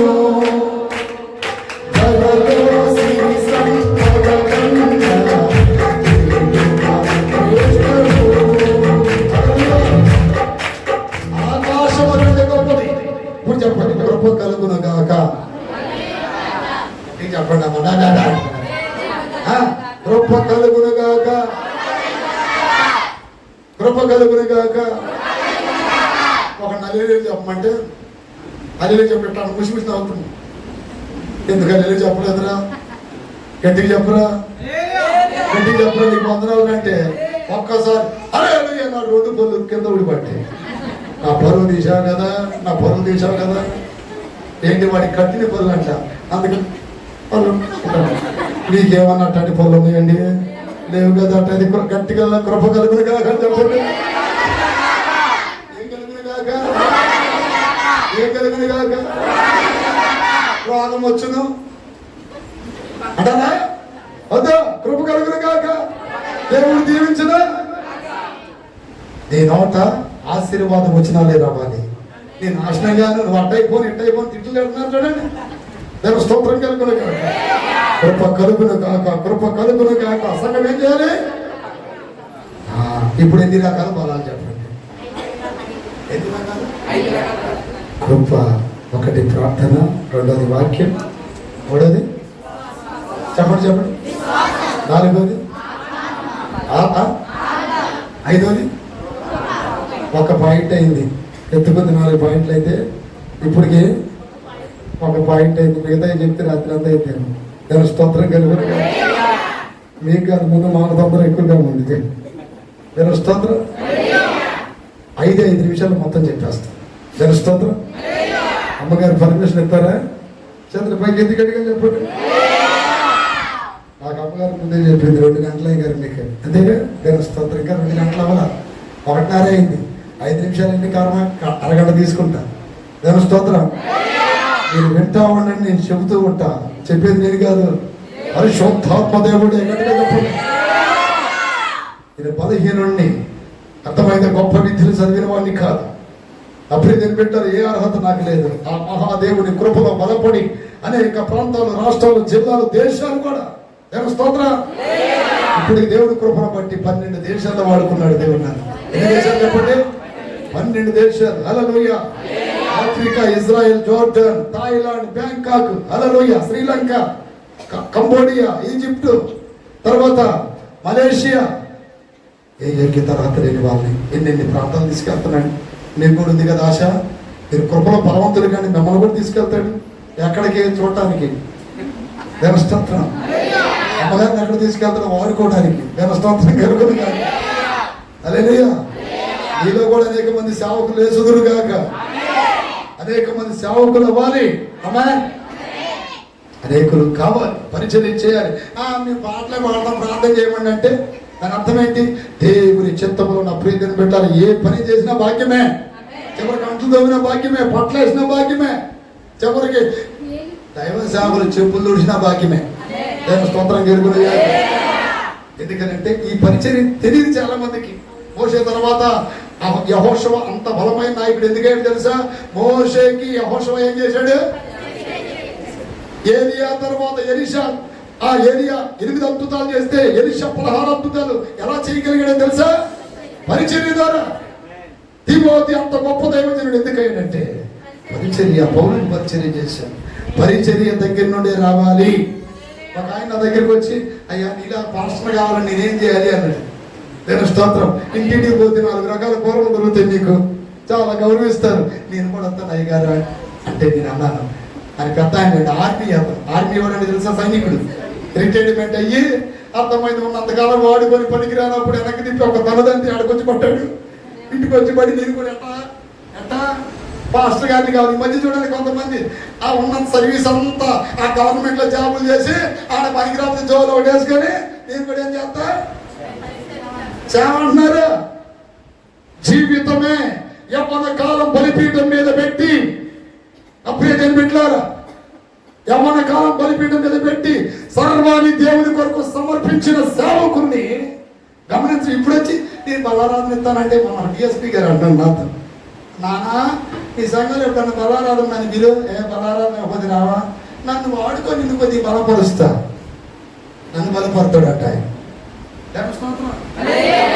నన్ను బలపరుస్తాడట. నేను చెప్పాను అంకులు నన్ను బలపరిచాను ఒక ఆయన. మీరు ఇంకా చాలా బలం పొందాలి. దాని స్తోత్రం కలిగి కొన్ని ప్రశ్నలు అయితే దానికి తా అంటే తూదిలిట్లా, తూ అంటే తాదిలిట్లా, కానీ ఏమెత్తాడంట? దాని స్తోత్రం. ప్రియ దేవుని బిడ్డలారా, దేవుని యొక్క సన్నిధిలో పరిచర్య నేర్చుకోవాలి దేవుని బిడ్డలు. హల్లెలూయా. కొంతమంది కోట మొదలుగానే ఒక్కడ నిలబడడం, నాకెందుకులే వాళ్ళే చేసుకుంటారులే. పరిచర్య నేర్చుకోండి. ఆ దీవెన మీ మీద కాదు, మీ పిల్లల మీద కూడా వస్తుంది. పిల్లల తరాలు దీవించబడతారు. నేను స్తోత్రం కలుగునగా. రెండో పాయింట్, సమయం లేదు నాకు, చదవండి ఒక్క మాట. అయిపోయింది అది. రెండోది ఆయుధములు. ఏం ధరించుకోవాలి మనం? ఏంటి ఆయుధములు? 2 కొరింథీ 10:4 వాక్యంలో రాయబడింది. మన ఆయుధాలు అంటే ఏంటంటే, కత్తులు, కటారాలు, లేకపోతే ఏంటి బాంబులు, తర్వాత పెరంగులు, లేకపోతే బల్లాలు, లేకపోతే బాణాలు కాదు. ఏంటి మన ఆయుధాలు? వాక్యం చెప్తుంది. మా యుద్ధోపకరణములు. 2 కొరింథీ 10:4 చదవండి. మా యుద్ధోపకరణములు ఏంటంటే చెప్పండి. శరీర సంబంధమైనవి కాదు, దేవుని ఎదుట. ఒక నా దగ్గరికి వచ్చి అన్నదే, అన్నయ్య ఈ రోజు దేవుడు గొప్ప మేలు చేశాడు అన్నయ్య. ఏంటో ఆ మేలు చెప్పమ్మా. నీళ్ళు పట్టుకోవడానికి వెళ్ళానుగా, 4 వచ్చి నన్ను దోశారు. బిందితే పిచ్చి కదండి. మళ్ళీ కేసు పెట్టా, కేసులో పడి నేను గెలిచా. దేవుడు ఎంత గొప్ప కార్యం చేసి సాల్నే సాక్ష్యం చెప్పాడు. నేను స్తోత్రం కలుగునుగా. బిందిగా లేకపోతే అసలు నేను గెలిచేదాన్నే కాదన్నయ్యా. ఎంత పట్టిందంట యుద్ధోపకరణాలు ఏంటి? బిందె. ఇంకోటి అంటున్నాడు, స్టేజ్ల మీద వాకింగ్ చెప్పుకుంటూ అనుకుంటా ఉన్నా. దేంతో? మైక్ స్టాండ్ ఉందా? మా గుంటూరులో జరిగింది అది. నేను స్తోత్రం. ఇలాంటి వాళ్ళందరూ దేవుడికి మహిమ చేస్తున్నారా? చెప్పండి అమ్మా. మీరు కూడా అప్పుడప్పుడు తోడికోళ్ళు అత్త కోడలు దండుకోవటం, అత్త కోడలు దండుకోవటం, అక్క చెల్లెలు దండుకోవటం. ఎవరు మీరండి? దేవుని పిల్లలమండి మేమా? ఎవరు చెప్పారు? దేవుడు అమరికర్త. చెప్పండి. కోతులు నాకు నవ్వుతున్నారు. అలరికర్త అయినా బుద్ధి జ్ఞానంతో బ్రతకండి. దేవ స్తోత్రం కలుగును గాక. ఎట్ట బ్రతకాలి? మాటలు చాలా జాగ్రత్తగా రావాలి నీకు. నీ మాట ఉప్పు వేసినట్టు ఉండాలి. ఎక్కడ పోయినా నా ప్రభువునే చూపించాలి. మీరు తప్పట్లు కట్టండి గట్టిగా. ఒక చెంప కొడితే ఒక చెంప చూపమన్న యేసయ్య బాధ ఎండిపోయింది. ఒక చెంప కొడితే ఆయన బాధ ఏమైంది? ఒకవేళ ఆ ప్రవర్తన లేకపోతే ఇంకా నువ్వు నేర్చుకునే స్థానంలో ఉన్నావా? చెప్పే స్థానంలో ఉన్నావా? నేర్చుకునే స్థానమే కదా. వాక్యం బోధించమని ఎవరు చెప్పాడు నిన్ను? రోడ్ల మీద రక్కిలు ఈ బజార్ల క్యాంప్లెస్ తాబాదారికి సేవకుడు గద్దించకపోవచ్చు, సేవకురాలు గద్దించకపోవచ్చు, నీ నోటికి భయపడి కొంతమంది ఏమనకపోవచ్చు. కానీ నా దేవుడు అక్కడ చూసి రేపు నిన్ను ప్రతిదానికి ఏమడుగుతాడు? అందుకనే మిమ్మల్ని బట్టే కదా అన్య జనుల మధ్య నా నామేమవుతుంది. మీ అందరికి వందనాలు చెప్తున్నా. ప్రవర్తన జాగ్రత్త. హల్లెలూయా. Be careful your character and attitude. మీ ప్రవర్తన, మీ స్వభావాలు జాగ్రత్త. మీరిచ్చే కానుకల కంటే, దశమ భాగాల కంటే, ఇంకో దానికంటే ఎన్ని బాలి తప్పదు. కానీ వాటికంటే మీ విలువైన జీవితాన్ని వారి నా కుమారుడా నీ హృదయమును, my son give me your heart అన్నాడు. నేను స్తోత్రం. అలా యుద్ధోపకరణం ఏంటండి? గొడవలు తన్నుకునే, పోట్లాడి, పొడుచుకునే, చంపుకునేయా? ఆత్మ సంబంధమైనవి. హల్లెలూయా. ఎవరైనా మిమ్మల్ని శ్రమ పెట్టినా వారి కొరకు మీరేం చేయాలి? ప్రార్థన. మీకు సంతోషం కలిగిన కీర్తనలు పాడాలి. సంతోషం కలిగితే ఏం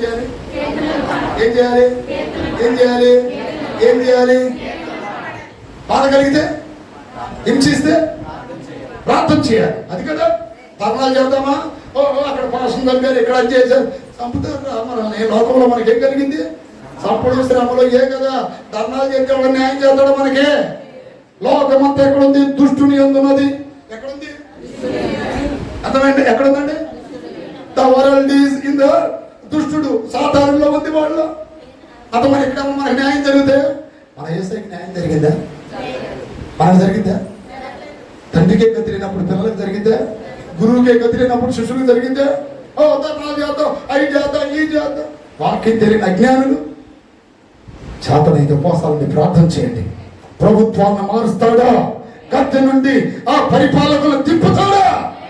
యేసే నిజ దేవుడని ఆయన విజయ పతాకాన్ని ఆయన స్థిరపరుస్తాడు. ఆ యేసయ్య పేరు ఎత్తాలంటే గడగడ వణికిపోవాలి. వీరు దేవుడే నిజమైన దేవుడని నెబుకద్నెజరు చెప్పలేదా? దానియేలు దేవుడే నిజమైన దేవుడు, షడ్రకు మేషకు అబ్దెనగో దేవుడే చెప్పలేదా? ఈరోజు నీ సాక్ష్యాలు వస్తున్నాయి, సంఘాలు పెరుగుతున్నాయి పుట్ట పక్కులాగా, సేవకులు వస్తున్నారు గుంపులు గుంపులుగా, విశ్వాసులు ఆంధ్ర రాష్ట్ర మధ్య త్యాగ పెరిగిపోతుంది క్రైస్తవంలో. జరుగుతుందా చెప్పండి? ఇంకా పసిగుట్టుగానే ఉందండి సంఘం. దేవుని స్తోత్రం. ఎవడన్నా నాలాంటి ఆరోగ్యాలు పెట్టాడు మాటలు మాట్లాడి పెద్ద చెప్పడానికి వచ్చాడు రాత్రి, అలాంటి తిట్టేది. మీరు ఏమన్నా కూడా నేను చెప్పకుండా ఉండలేను.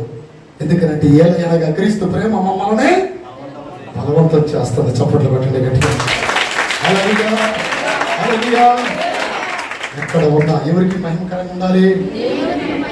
మన యుద్ధోపకరణములు శరీర సంబంధమైనవి ఆయన మనకేమి ఇచ్చాడు? ఎఫెసీయులకు రాసిన పత్రిక 6వ అధ్యాయం 12వ వాక్యంలో రాయబడింది. రక్షణ అనే శిరస్త్రాణము, నీతి అనే మైమరువు, తర్వాత సత్యం అనే దట్టి, వాక్యం అనే ఖడ్గం, విశ్వాసం అనే డాలు, పాదములకు సమాధాన సువార్త సంబంధమైన జోళ్ళు. ఏమిచ్చాడు? శిరస్త్రాణం, హెల్మెట్, శిరస్త్రాణము, రక్షణ అనే శిరస్త్రాణము. అదిగా ఎన్ని మీకు తెలుసుగా? అవి కదా మనం ధరించుకోవాల్సింది. దేవుని స్తోత్రం కలుగును గాక. ఇంకొక వాక్యం చదవండి, దేవుని స్తోత్రం కలుగును గాక. నా ప్రియమైన బిడ్డలారా, నీతి ఆయుధాలు ధరించుకోవాలి. 2 కొరింథీ 6:7 రాసుకోండి, వివరించాను నేను, సమయం లేదు. నీతి ఆయుధాలు, దేవుని స్తోత్రం కలుగును గాక. సత్యవాక్యం చెప్పుట వలనను దేవుని బలము వలనను కుడి ఎడమల నీతి ఆయుధములు కలిగి చాలండి. ఏ నీతి ఆయుధాలంట దేవుడు మనకేమిచ్చాడు? ఇప్పుడు బలవంతులు ఏం ధరించుకోవాలి? సర్వాంగ కవచం ధరించుకోవాలి, ఆత్మ సంబంధమైన ఆయుధాలు ధరించుకోవాలి, నీతి అనే ఆయుధాలు. తర్వాత ఇంకోటి ఏంటి? శ్రమ అనే ఆయుధం కూడా ధరించుకోవాలి. 1 పేతురు 4:1 శ్రమ అనే ఆయుధం ధరించుకోవాలి. చేతుల పైకెత్తి గట్టిగా చెప్పండి. హల్లెలూయా. ఏ ఆయుధం ధరించుకోవాలంటే చెప్పాలండి. శ్రమ అంటే తెలుసా మీకు? శ్రమ అంటే అది ఒకసారి చేతులు తల్లి చెప్పండి, గట్టిగా చెప్పండి. ప్రార్థన చేసినప్పుడు ఎట్లా చేస్తారు మీరు? ప్రార్థన మోకాలు వచ్చా 4 హాస్పిటల్ వేసుకునే కదా, ఇరుగ్గా ఉందిలేండి. శ్రమతో ప్రార్థన చేయాలి, శ్రమతో స్తోత్రాలు చెప్పాలి. అంటే ఏంటి? ఈ శరీరం అరిగిపోవాలి, కరిగిపోవాలి, ప్రభు కొరకు అరిగిపోవాలి. సుఖమైన భక్తి చేయకూడదు. వాక్యం చెప్తుంది తెలుసా? సుఖభోగముల యందు ప్రవర్తించున్నది బ్రతికి ఉండి సచ్చిన దానితో సమానం. 1 తిమోతి 3:4 రాయబడిందండి. 2 తిమోతి 3:4 దేవుని స్తోత్రం. 2 తిమోతి 3:4 ఏమనుందంటే, అంత్య దినములలో చాలా మంది సుఖమును ఎక్కువ ప్రేమిస్తారంట. సుఖం ఎక్కువ ప్రేమిస్తారు. ఈ మధ్య చర్చిలలో కూడా ఏసీలు వచ్చినాయి, వీళ్ళు ఏమంటున్నారు ఏంటంటే చర్చిలో ఏసీలు వచ్చాయి. మీరు అందరూ చక్కగా కూర్చున్నారు, కొంతమంది పెద్దవాళ్ళు పాపం కూర్చోలేని కుర్చీలో కూర్చున్నారు, అర్థమైంది పాపం కాళ్ళు బాగలేని వాళ్ళు కూడా కూర్చున్నారు. దేని మీద? దేవుని స్తోత్రం కలుగు, దేవుని స్తోత్రం. కూర్చున్నా, ఎందుకంటే మెట్లు ఎక్కారు. మాది కూడా 4 స్టేర్లు బిల్డింగ్. దేవుని స్తోత్రం. ఎన్ని స్టేర్లు అంటే? 4 స్టేర్లు బిల్డింగ్, 30 అడుగులు, 33 అడుగులు వెడల్పు, 70 అడుగులు పొడుగు. హల్లెలూయా. కొంతమంది తెలిసి మన వాళ్ళకి. హల్లెలూయా.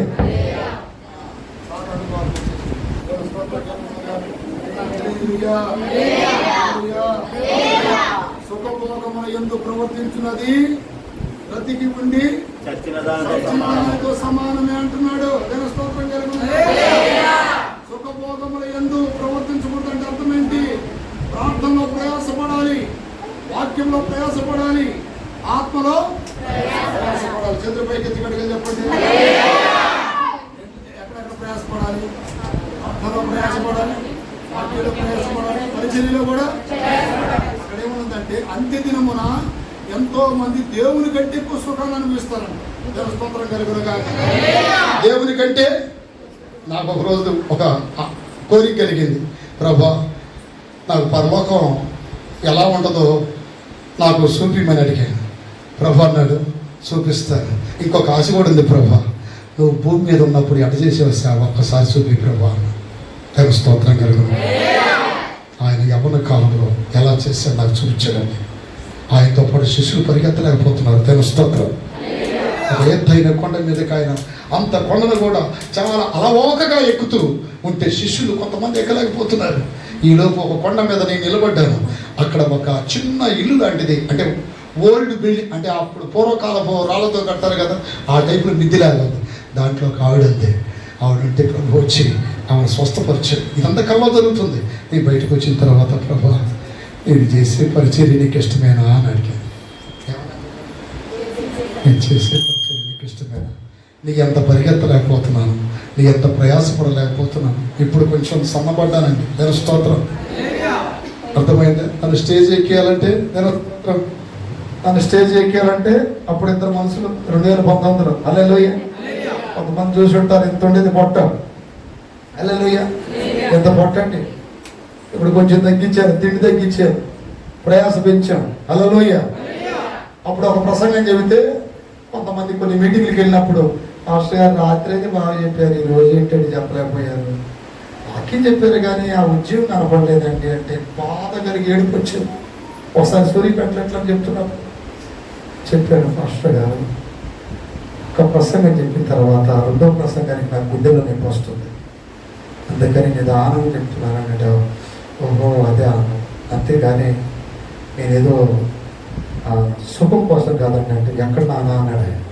ఇక్కడ బాగా భయంకర 2018లోనే వెళ్ళిపోతానేమో అనుకున్నాను నేను పైకి. దేవుని స్తోత్రం. అప్పుడు ఒక రోజు ప్రభువుని అడిగాను, ఇంకొంతకాలం ఇస్తే అవ చేయాలని ఆశ ఉంది ప్రభు. దేవుని స్తోత్రం.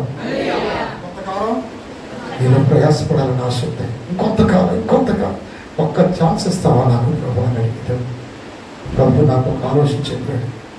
కొన్ని అవి సరి చేసుకున్నాను. దేవుని స్తోత్రం. మీరు సరి చేసుకోవడం ఏంటి, నేను సరి చేసుకుంటాను. అలాగే మనమందరం ప్రభు దగ్గర ప్రతిరోజు సరి చేసుకోవాల్సింది. మీరు సరి చేసుకోవాల్సింది మీరు, మేము సరి చేసుకోవాల్సింది మేము. ఆ రోజు ఒక ప్రసంగం చెప్పానా, ఈ రోజు ఒక రోజు 4 ప్రసంగాలు చెప్తున్నా. చప్పట్లు కొట్టండి. అలాగే అప్పుడు ఒక ప్రసంగాన్ని నింపి అతి కష్టం మీద 2వ రోజుకి లేదు బాధపడే మన సేవకు, అయ్యా రాత్రి నువ్వు జీవు రాలేదయ్యా అంటే నేను చెప్పాను నా పరిస్థితి బాగలేదని ఒక ఆయనకే చెప్పాను. చెప్పేవాడిని ఒక్కరోజే ఇస్తాను మీకు డేటు. ఈసారి 2 రోజులు 3 రోజులు నా పేరు వేయొద్దు. తెలుసు స్తోత్రం. ఎందుకంటే నాకు బాగలేదని ఒక ప్రధాని చెప్తే ఆయన కూడా బాగా ప్రార్థన చేసి, అయ్యా మాకెట్టా వయసు అయిపోయింది, ఇలాంటి యవనస్తులు మీరు అనేక ప్రాంతాల్లో వాడుకోవాలి ప్రభావ ఇంకా నీళ్ళు ఇచ్చి ప్రార్థన చేసి ఇప్పుడు దేవుని దయ వల్ల ఒక్క ఆదివారం 3 సంఘాలు చూసుకుంటున్నాను నేను. దేవుని స్తోత్రం. నేను 3 నా దగ్గర ఉన్న నా ఆత్మీయ పిల్లలే. హల్లెలూయా. పిల్లలు కొంతమందికి నేనే బాప్తిసం ఇచ్చాను, నేనే వాక్యం చెప్పాను. హల్లెలూయా. నా దగ్గర ఇప్పుడు సేవకులు ఏర్పడ్డారు. హల్లెలూయా. వీళ్ళందరూ నా దగ్గర రక్షించబడ్డోళ్ళే. ఇప్పుడు నాకు కుడి అమ్మలాగా ఉన్నారు. నేను లేకపోతే వాళ్ళే చూసుకుంటారు సేవ. చంద్ర పైకి ఎత్తిగడ్డ కదా. కొంతమంది ఇక్కడికి వచ్చారు, కొంతమంది ఇంకా అక్కడే ఉన్నారు. హల్లెలూయా. ఈరోజు ఎందుకు చెప్తున్నానంటే మనము ఊపిరినంత వరకు ఏం కావాలి చెప్పండి. ఒకటే ఒక మాట, నన్ను వాడుకో కానీ తుప్పు పట్టనియద్దు. చెప్పండి, నన్ను వాడుకో కానీ తుప్పు పట్టనియద్దు. ఆ రోజు ఇద్దరు తీసుకెళ్ళాలి స్టేజ్ మీదకి నన్ను. నా ఈ వీడియోలు ఉన్న యూట్యూబ్లో అప్పటికి ఇప్పుడు చూడండి అన్నింటి ఎటు తయారు చేయడం అనుకుంటారు మీరు. దేవుని స్తోత్రం. దీన్ని కూడా విమర్శించి నిద్రేసిన ఉన్నారు కొంతమంది. హల్లెలూయా. బాగున్నా సావే, బాగలేకపోయినా సావే, కానీ ఐ డోంట్ కేర్ దట్. దేవుని స్తోత్రం. ఎందుకంటే మనం ప్రభువు చూస్తూ సాగిపోవాలి. మనకి శ్రమలు అనేది ఆయుధాలు. వాక్యం చెబుతుంది 1 తిమోతి 5:6 ఒక్కసారి, స్త్రీలారా మీ అందరూ చెప్తున్నాడు దేవుడు, సుఖభోగము యందు ప్రవర్తించున్నది బ్రతికి ఉండి సచ్చిన దానితో సమానము. చంద్రపైకి ఎత్తి గట్టిగా చెప్పాలి. అంతవరకు అర్థం దాన్ని. 3వది ఆవరణ. 3వ పాయింట్ ఏంటి? ఆవరణం అంటే ఏంటి తెలుసా? మందిర ఆవరణం. చెప్పండి, మందిర ఆవరణం. మొదటి కీర్తన గ్రంథం 116-18 కీర్తనలో ఉంటుందండి మందిర ఆవరణం. ఇక్కడ మందిరం అంటే ఏంటండి? పాటలు పాడతారుగా, నీ మందిరమై నేనుండగా. ఆ పాటలో ఇప్పుడు రావట్లేదంటే ఆ పాటలు. నీ మందిరమై నేనుండగా. ఇప్పుడు మందిర ఆవరణం అంటే ఏంటి? ఇది దేవుని స్తోత్రం. మనిషి ఎన్నైతే మనిషి అవుతాడో తెలుసా? ప్రాణము, ఆత్మ, శరీరం. చెప్పండి. ఇప్పుడు ఈ దేహము దేవునికి ఏమైనదండి? The body is temple of God. దేవుని స్తోత్రం. ఇదేంటంట? దేవుని ఆలయం. ఒక దైవజనుడు ఎవరో రాసే పాట, నీవు కోరేటి ఆలయమై నేను ఉండాలి. చెప్పండి. నీవు కోరేటి ఆలయమై నేను ఉండాలి. మరి కొంతమంది ఏం పడుతున్నారు? నా హృదయం అక్కడ ఉంది, నా హృదయం ఎక్కడ ఉంది? అక్కడ వద్దు, ఎక్కడ వద్దు. ఆ హృదయం ఎవరికి ఇవ్వాలి? నీ దేహము దేవునికి ఏమైనది? ఇప్పుడు నీ ఆవరణాన్ని నువ్వు కాపాడుకోవాలంటే నీ హృదయాన్ని నీవు, హృదయం అన్నిటికంటే మోసకరమైనది, అది ఘోరమైన వ్యాధి గలది, దాన్ని గ్రహించగలవాడు ఎవడు? హృదయంలో ఏముంటాయండి? మార్కు సువార్త 7:21 రాసుకోండి, చదవద్దు. చాలా మంది అక్కడ జాబితి అపవిత్రత, దురాలోచనలు, తర్వాత జారత్వము, కామాతురత, మత్సరం, ఎన్ని ఎక్కడ ఉన్నాయి? హృదయంలోనే. ఇప్పుడు ఈ ఆవరణము కాపాడబడితేనే, పరిశుద్ధంగా ఉంటేనే దేవుడు వచ్చి దాంట్లో నివాసము చేస్తాడు. లేకపోతే ఎవరు వచ్చి ఉంటారండి? ఒక వ్యక్తిని దయ్యం ఎల్లగొట్టిన తర్వాత ఆ ఇల్లు ఖాళీగా ఉండుట, ఆ వెళ్ళిపోయిన దయ్యం వచ్చి అప్పుడప్పుడు వచ్చి చూసిందంట. ఈసారి ఏం చేసింది?